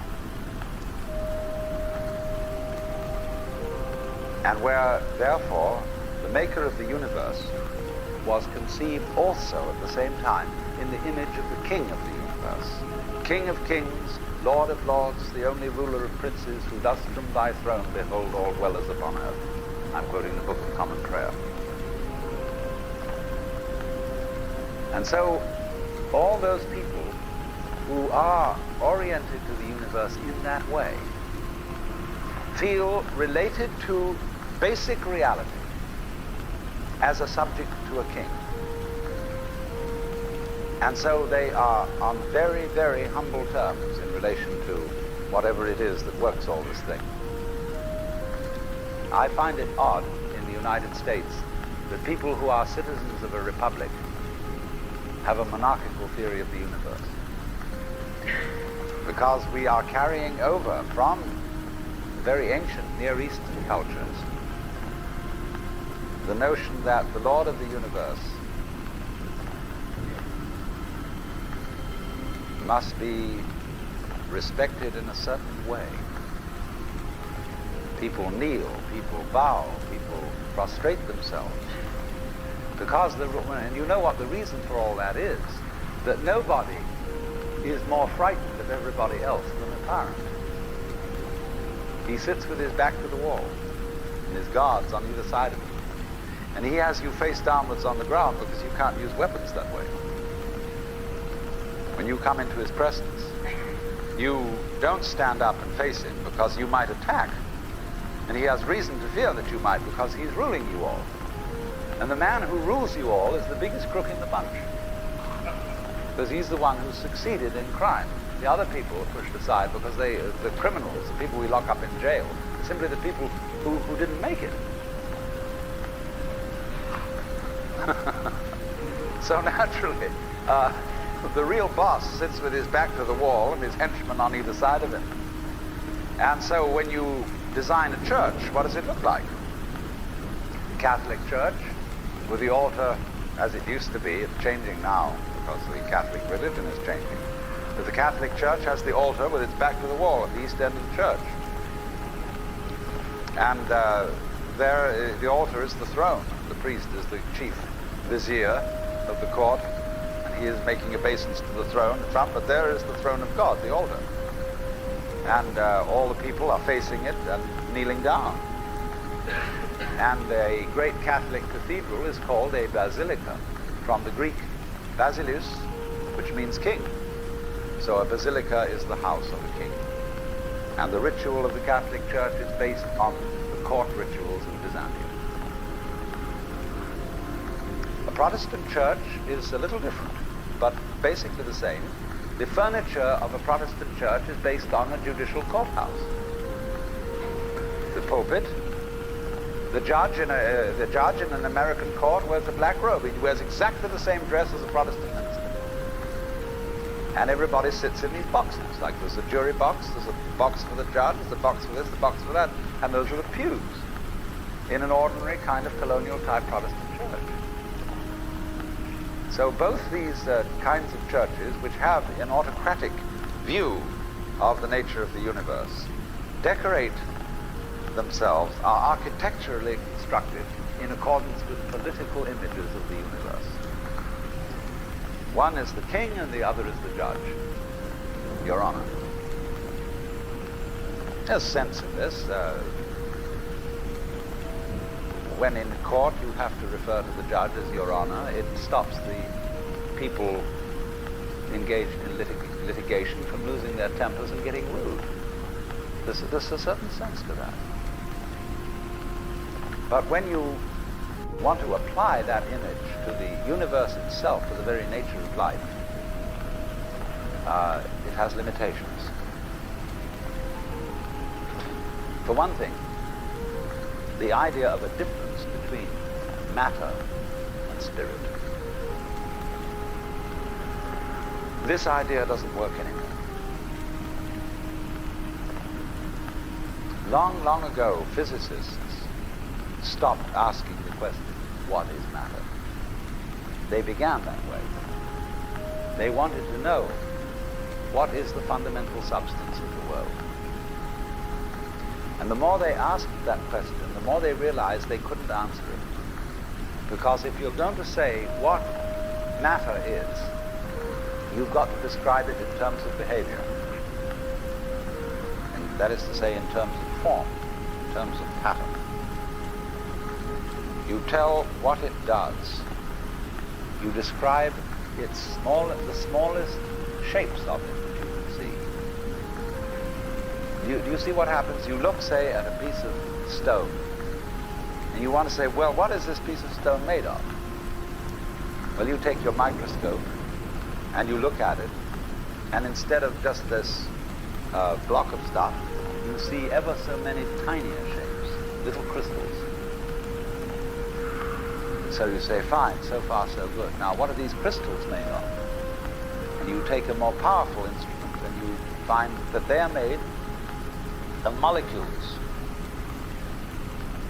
And then you take still more powerful instruments to find out what the molecules are made of, and you begin to describe atoms, electrons, protons, mesons, all sorts of sub-nuclear particles.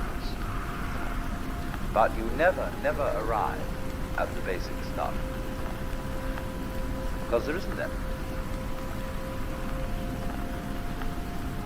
What happens is this: stuff is a word for the world as it looks when our eyes are out of focus, fuzzy. Stuff, the idea of stuff is that it's undifferentiated as some kind of a goo. And when your eyes are not in sharp focus, everything looks fuzzy. When you get your eyes into focus, you see a form, you see a pattern. But when you want to change the level of magnification and go in closer and closer and closer, you get fuzzy again before you get clear. So every time you get fuzzy, you go through thinking there's some kind of stuff there. But when you get clear, you see a shape. And so all that we can talk about is patterns. We never can talk about the stuff of which these patterns is supposed to be made, because you don't really have to suppose that there is any. It's enough to talk about the world in terms of patterns. It describes anything that can be described. And you don't really then have to suppose that there is some stuff which constitutes the essence of the pattern in the same way that clay constitutes the essence of pots. Clay, and so for this reason, you don't really have to suppose that the world is some kind of helpless, passive, unintelligent junk which an outside agency has to inform and make it into intelligent shapes. So the picture of the world in the most sophisticated physics of today is not formed stuff, potted clay, but pattern. A self-moving, self-designing pattern, a dance. And we have to get our common sense as individuals hasn't yet caught up to this. Well now, in the course of time, in the evolution of Western thought, the ceramic image of the world ran into trouble and changed into what I call the fully automatic model or image of the world. In other words, Western science was based on the idea that there are laws of nature, and it got that idea from Judaism and Christianity and Islam. That, in other words, the potter, the maker of the world, in the beginning of things, laid down the laws, and the law of God, which is also the law of nature, is called the Logos. And in Christianity, the Logos is the second person of the Trinity, incarnate as Jesus Christ, who thereby is the perfect exemplar of the divine law.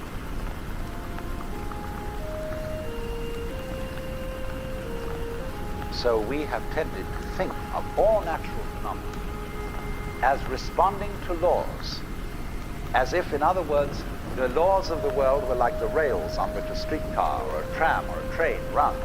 And these things exist in a certain way, and all events respond to these laws. You know that limerick, there was a young man who said, "Damn, for it certainly seems that I am a creature that moves in determinate grooves. I'm not even a bus, I'm a tram."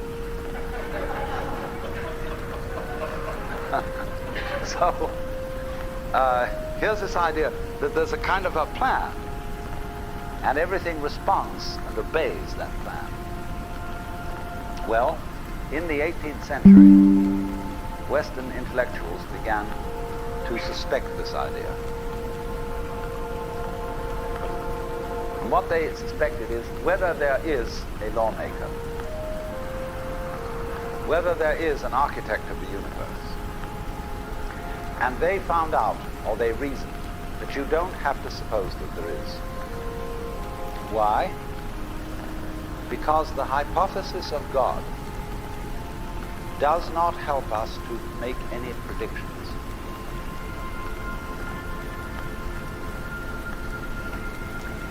Nor does it, in other words, let's put it this way. If the business of science is to make predictions about what's going to happen, science is essentially prophecy.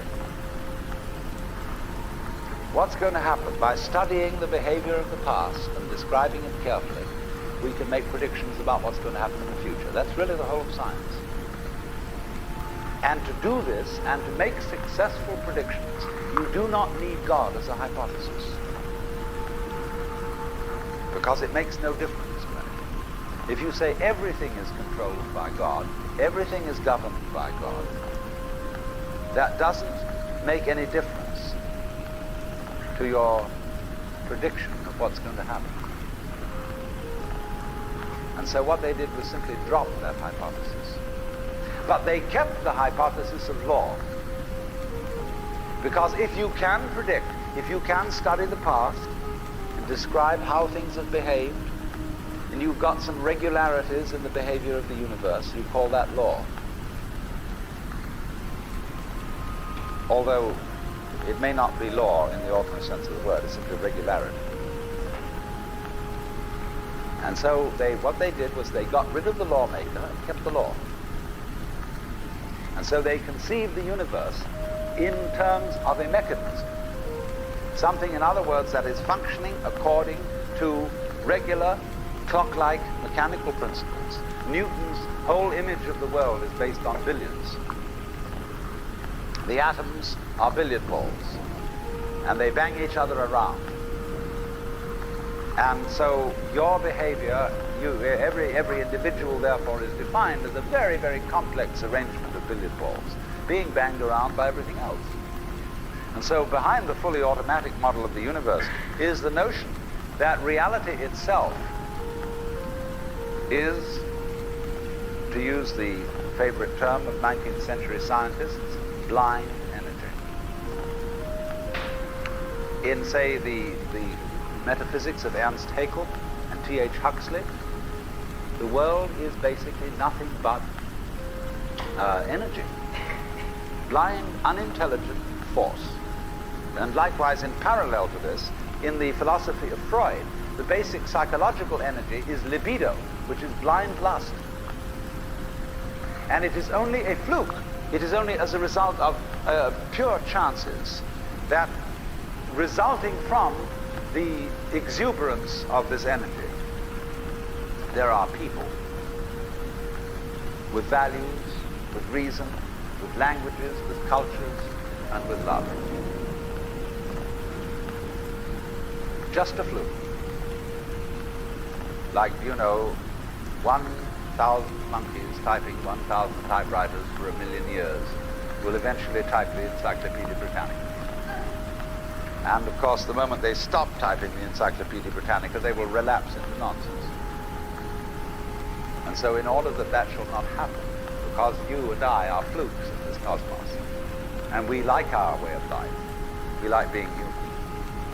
If we want to keep it, say these people, we've got to fight nature, because it will turn us back into nonsense the moment we let it. And so we've got to impose our will upon this world as if we were something completely alien to it from outside. And so we get a culture based on the idea of the war between man and nature. We talk about the conquest of space, the conquest of Everest, and the great symbols of our culture are the rocket and the bulldozer. The rocket.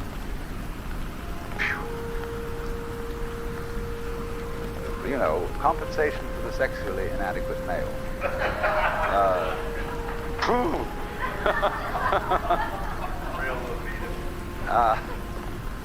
So we're going to conquer space. We're in space already, way out. If anybody cared to be sensitive and let what's outside space come to you, you can, if your eyes are clear enough. Aided by telescopes, aided by radio astronomy, aided by all the kind of sensitive instruments we can devise. We are as far out in space as we're ever going to get. But, sensitivity isn't the pitch. Especially in the WASP culture of the United States, we define manliness in terms of aggression. You see, because we're a little bit frightened as to whether we are really men. And so we put on this great show of being a tough guy. It's completely unnecessary. If you have what it takes, you don't need to put on that show. And you don't need to beat nature into submission. Why be hostile to nature? Because after all, you are a symptom of nature. You, as a human being, you grow out of this physical universe in just exactly the same way that an apple grows off an apple tree. So let's say the tree which grows apples is a tree which apples, using apple as a verb. And a world in which human beings arrive is a world with peoples. And so the existence of people is symptomatic of the kind of universe we live in. You, as a human being, you grow out of this physical universe in just exactly the same way that an apple grows off an apple tree. So let's say the tree which grows apples is a tree which apples, using apple as a verb. And a world in which human beings arrive is a world that peoples. And so the existence of people is symptomatic of the kind of universe we live in.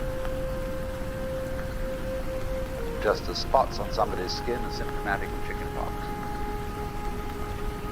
Just as hair on a head is symptomatic of what's going on in the organism. But we have been brought up by reason of our two great myths, the ceramic and the fully automatic, not to feel that we belong in the world. So our popular speech reflects it. We say, I came into this world. You didn't, you came out of it. We say, face facts. We talk about encounters with reality, as if it was a head-on meeting of completely alien agencies, and the average person has the sensation that he is a someone that exists inside a bag of skin, the center of consciousness, which looks out at this thing. What the hell is it going to do to me? You see? I recognize you. You kind of look like me, and I've seen myself in a mirror, and you look like you might be people. So maybe you're intelligent, maybe you can love too. And maybe perhaps you're all right. Some of you are anyway. You've got the right color of skin, or you have the right religion, or whatever it is, you're okay. But there are all those people over in Asia and Africa, and they may not really be people. When you want to destroy someone, you always define them as unpeople. So, but we have this hostility to the external world because of the superstition, the myth, the absolutely unfounded theory that you yourself exist only inside your skin. Now I want to propose another idea altogether.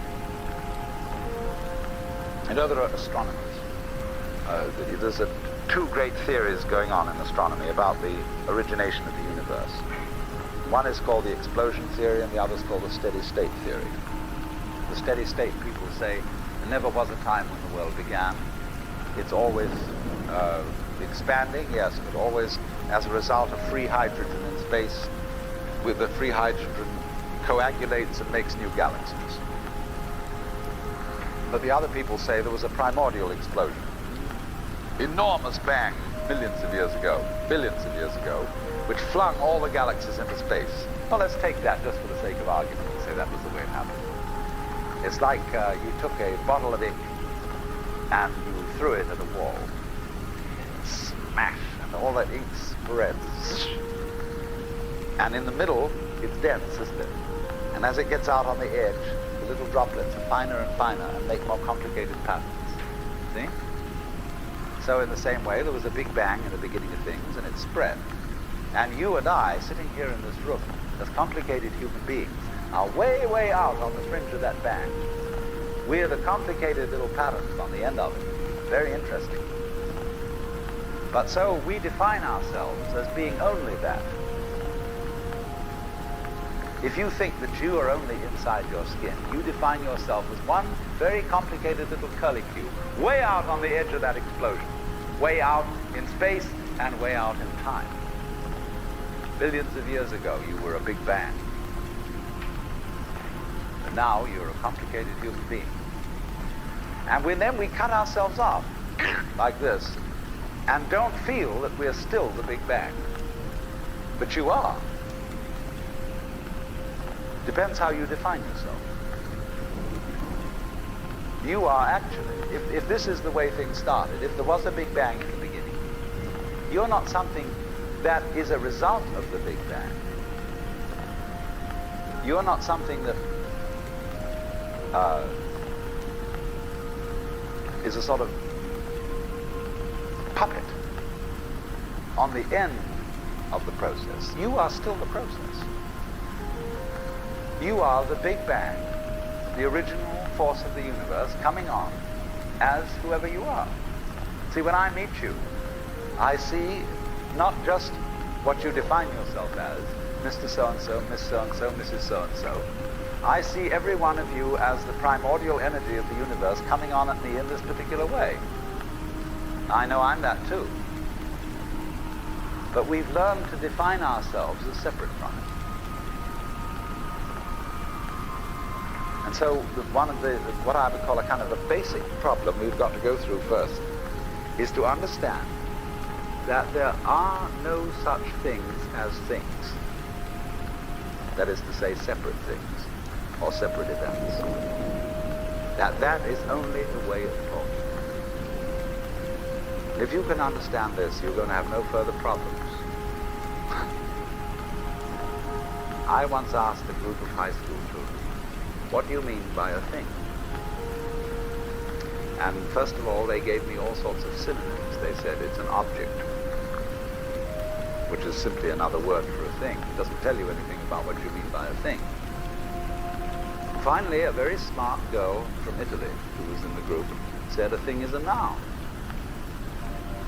She was quite right. A noun isn't a part of nature, it's a part of speech. There are no nouns in the physical world. There are no separate things in the physical world either. See, the physical world is wiggly. It's something like this.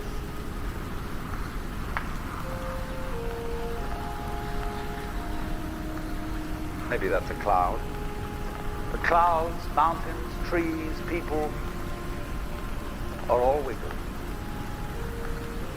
And only when human beings get working at things, they build buildings in straight lines and try and make out that the world isn't really wiggly. But here are we sitting in this room all built on straight lines, but each one of us is as wiggly as all get out. Now then,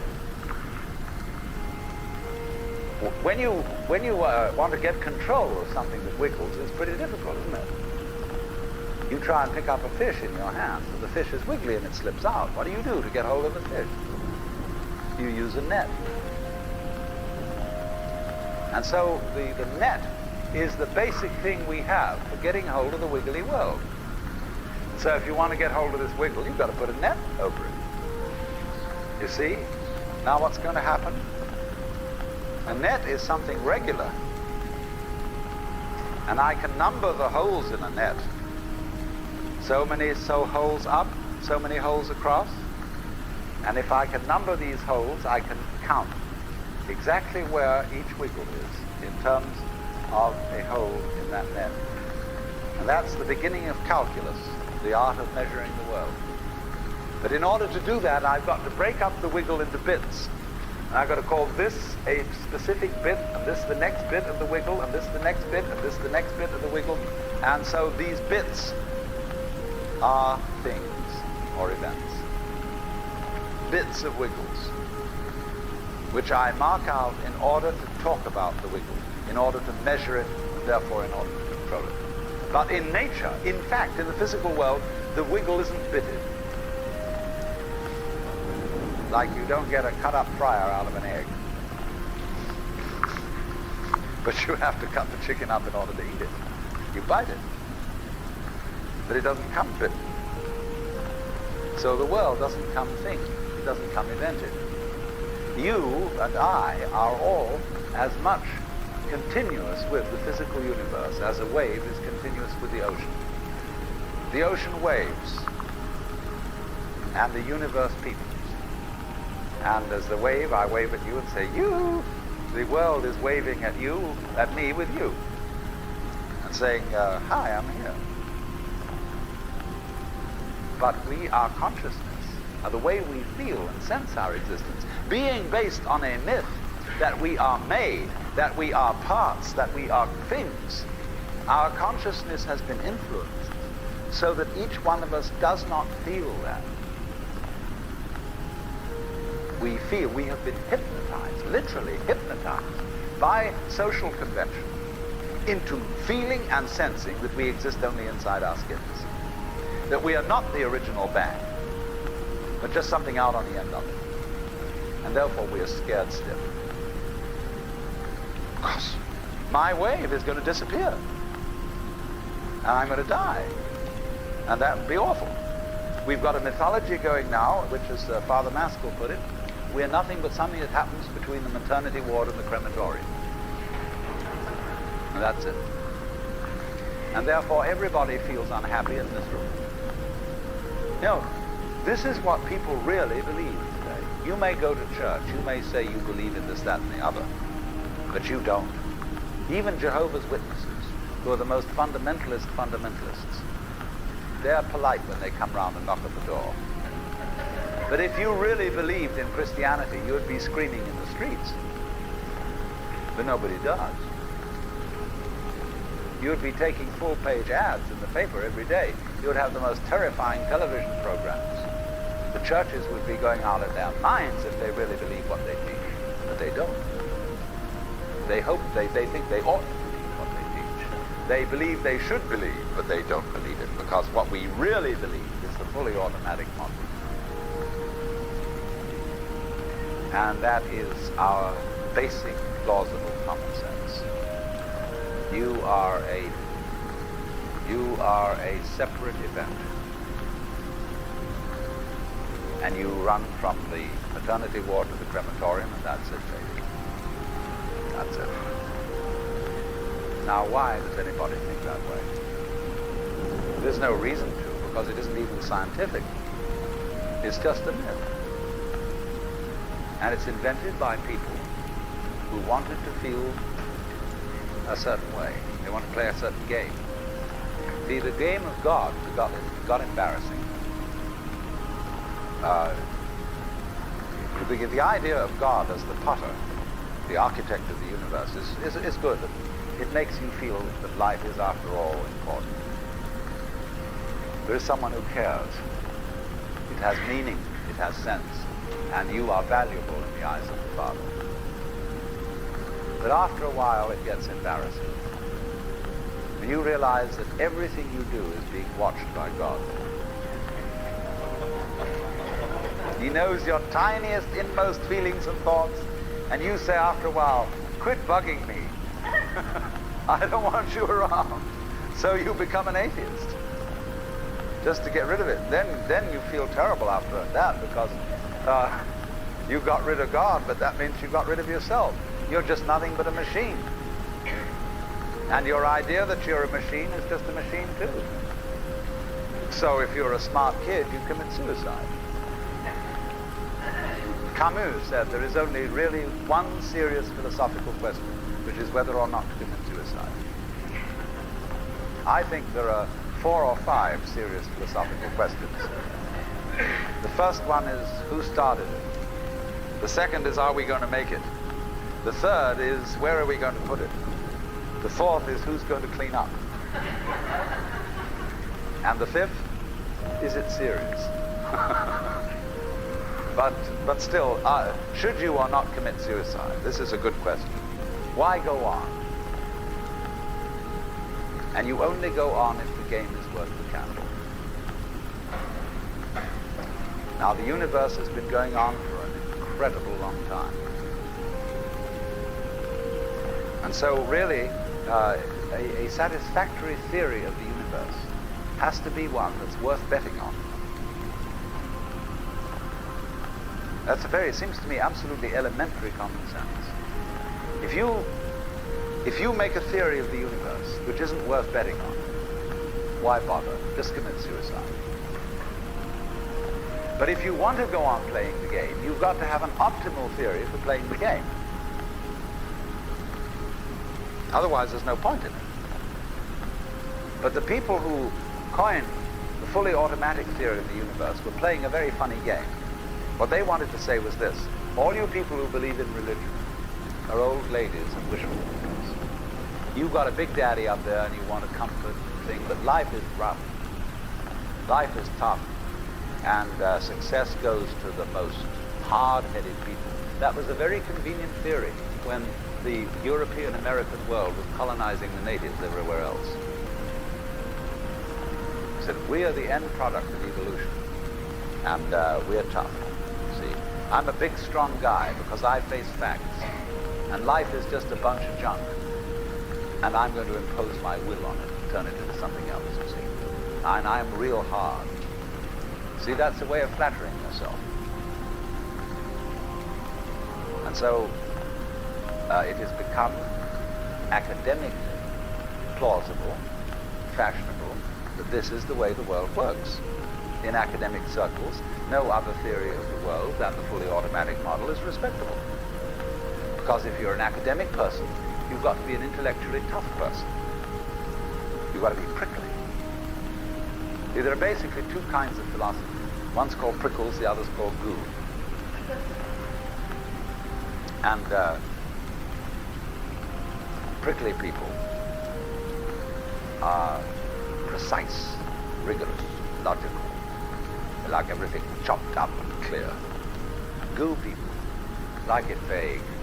For example, in physics, prickly people believe that the ultimate constituents of matter are particles. Goo people believe it's waves. And in philosophy, prickly people are logical positivists and goo people are idealists. And they're always arguing with each other. But what they don't realize is that neither one can take his position without the other person. Because you wouldn't know you advocated prickles unless there was somebody else advocating goo. You wouldn't know what a prickle was unless you knew what goo was. Because life is not either prickles or goo, it's gooey prickles and prickly goo. They go together like back and front, male and female. And that's the answer to philosophy. See, I'm a philosopher, and I'm not going to argue very much, because if you don't argue with me, I don't know what I think. So if we argue, I say thank you, because going to the courtesy of your taking a different point of view, I understand what I mean, so I can't get rid of you. But however, you see, this whole idea that the universe is just nothing at all but unintelligent force playing around, not even enjoying it, is a put-down theory of the world. People who had an advantage to make, a game to play by putting it down, and making out that because they put the world down, they were a superior kind of people. So, that just won't do. We've had it. Because if you seriously go along with this idea of the world, you're what is technically called alienated. You feel hostile to the world. You feel that the world is a trap. It is a mechanism, it's electronic and neurological mechanisms into which you somehow got caught. And you, poor thing, have to put up with being in a body that's falling apart and that gets cancer, that gets the Great Siberian Itch, and it's just terrible. And these mechanics, doctors are trying to help you out, but they really can't succeed in the end. And you're just going to fall apart, and it's a grim business, and it's too bad. So if you think that that's the way things are, you may as well commit suicide right now. Unless you say, well, I daren't. Because there really, after all, there might be eternal damnation in the back of the thing if I did that. Or then I identify with my children or something, and I think of them going on without me and nobody to support them. But of course, if I do go on in this frame of mind and continue to support them, I shall merely teach them to be like I am. And they'll go on dragging it out to support their children, and they won't enjoy it. They'll be afraid to commit suicide, and so will their children. They all learn the same lesson. So you see, all I'm trying to say is that the basic common sense about the nature of the world that is influencing most people in the United States today, the fully automatic model, is simply a myth. If you want to say that the idea of God the Father with his white beard on the golden throne is a myth, in the bad sense of the word myth, so is this other one. It's just as phony and has just as little to support as being the true state of affairs. Why? And let's get this clear. If there is any such thing at all as intelligence and love and beauty, well, you found it in other people. In other words, it exists in us as human beings. And as I said, if it is there in us, it is symptomatic of the scheme of things. We are as symptomatic of the scheme of things as the apples are symptomatic of the apple tree or the rose of the rose bush.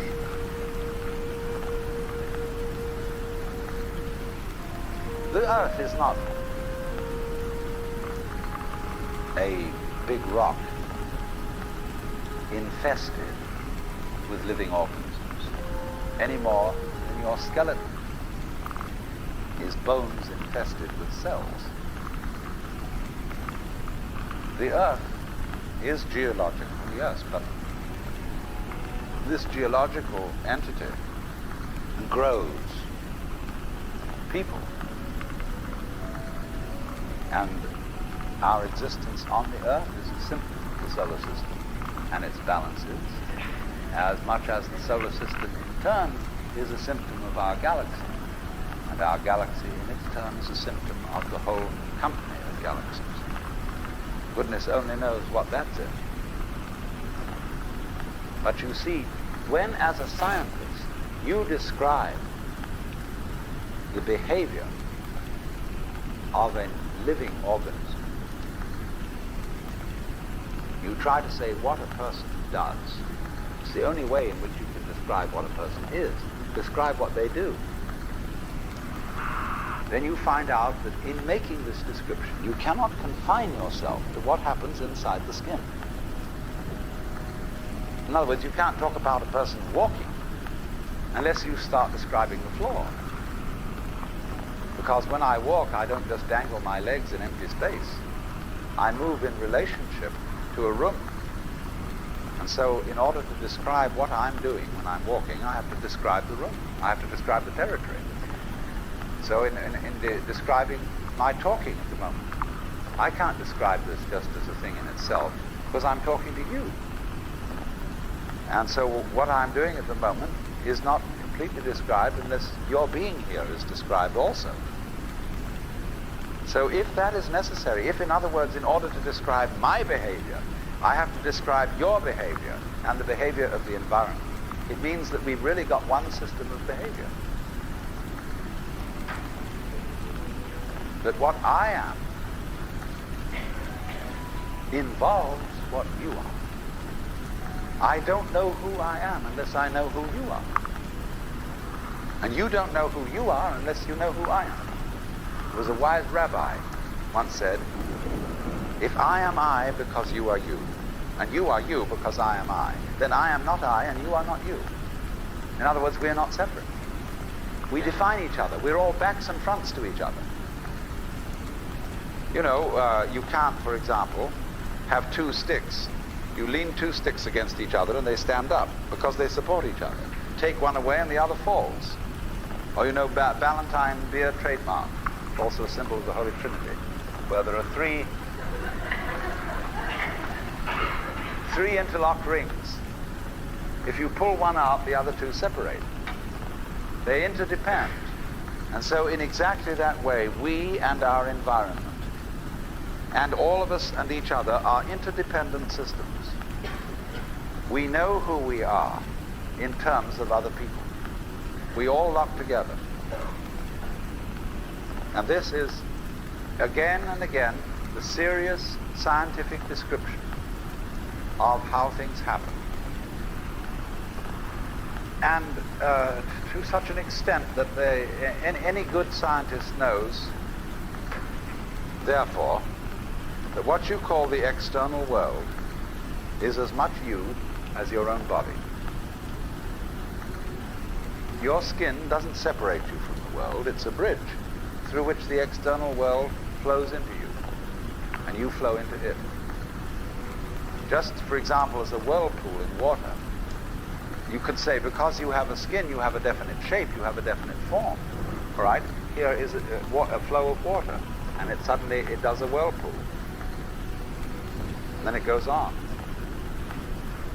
The whirlpool is a definite form, but no water stays put in it. The whirlpool is something the stream is doing. And exactly the same way, the whole universe is doing each one of us. And I see you today, and I recognize you tomorrow. Just as I would recognize a whirlpool in a stream. I'd say, oh yes, I've seen that whirlpool before. It's just near so-and-so's house on the edge of the river. It's always there. So in the same way, when I meet you tomorrow, I recognize you. You're the same whirlpool you were yesterday. But you're moving. The whole world is moving through you. All the cosmic rays, all the food you're eating, the stream of steaks and milk and eggs and everything is just flowing right through you. When you're wiggling the same way, the world is wiggling, the stream is wiggling you. But the problem is, you see, we haven't been taught to feel that way. The myths underlying our culture and underlying our common sense have not taught us to feel identical with the universe, but only parts of it, only in it, only confronting it, aliens. And we are, I think, quite urgently in need of coming to feel that we are the eternal universe, each one of us. Otherwise we're going to go out of our heads. We're going to commit suicide, collectively, with courtesy of H-bombs. And, all right, supposing we do, well, that will be that, and it will be life making experiments on other galaxies. Maybe they'll find a better game.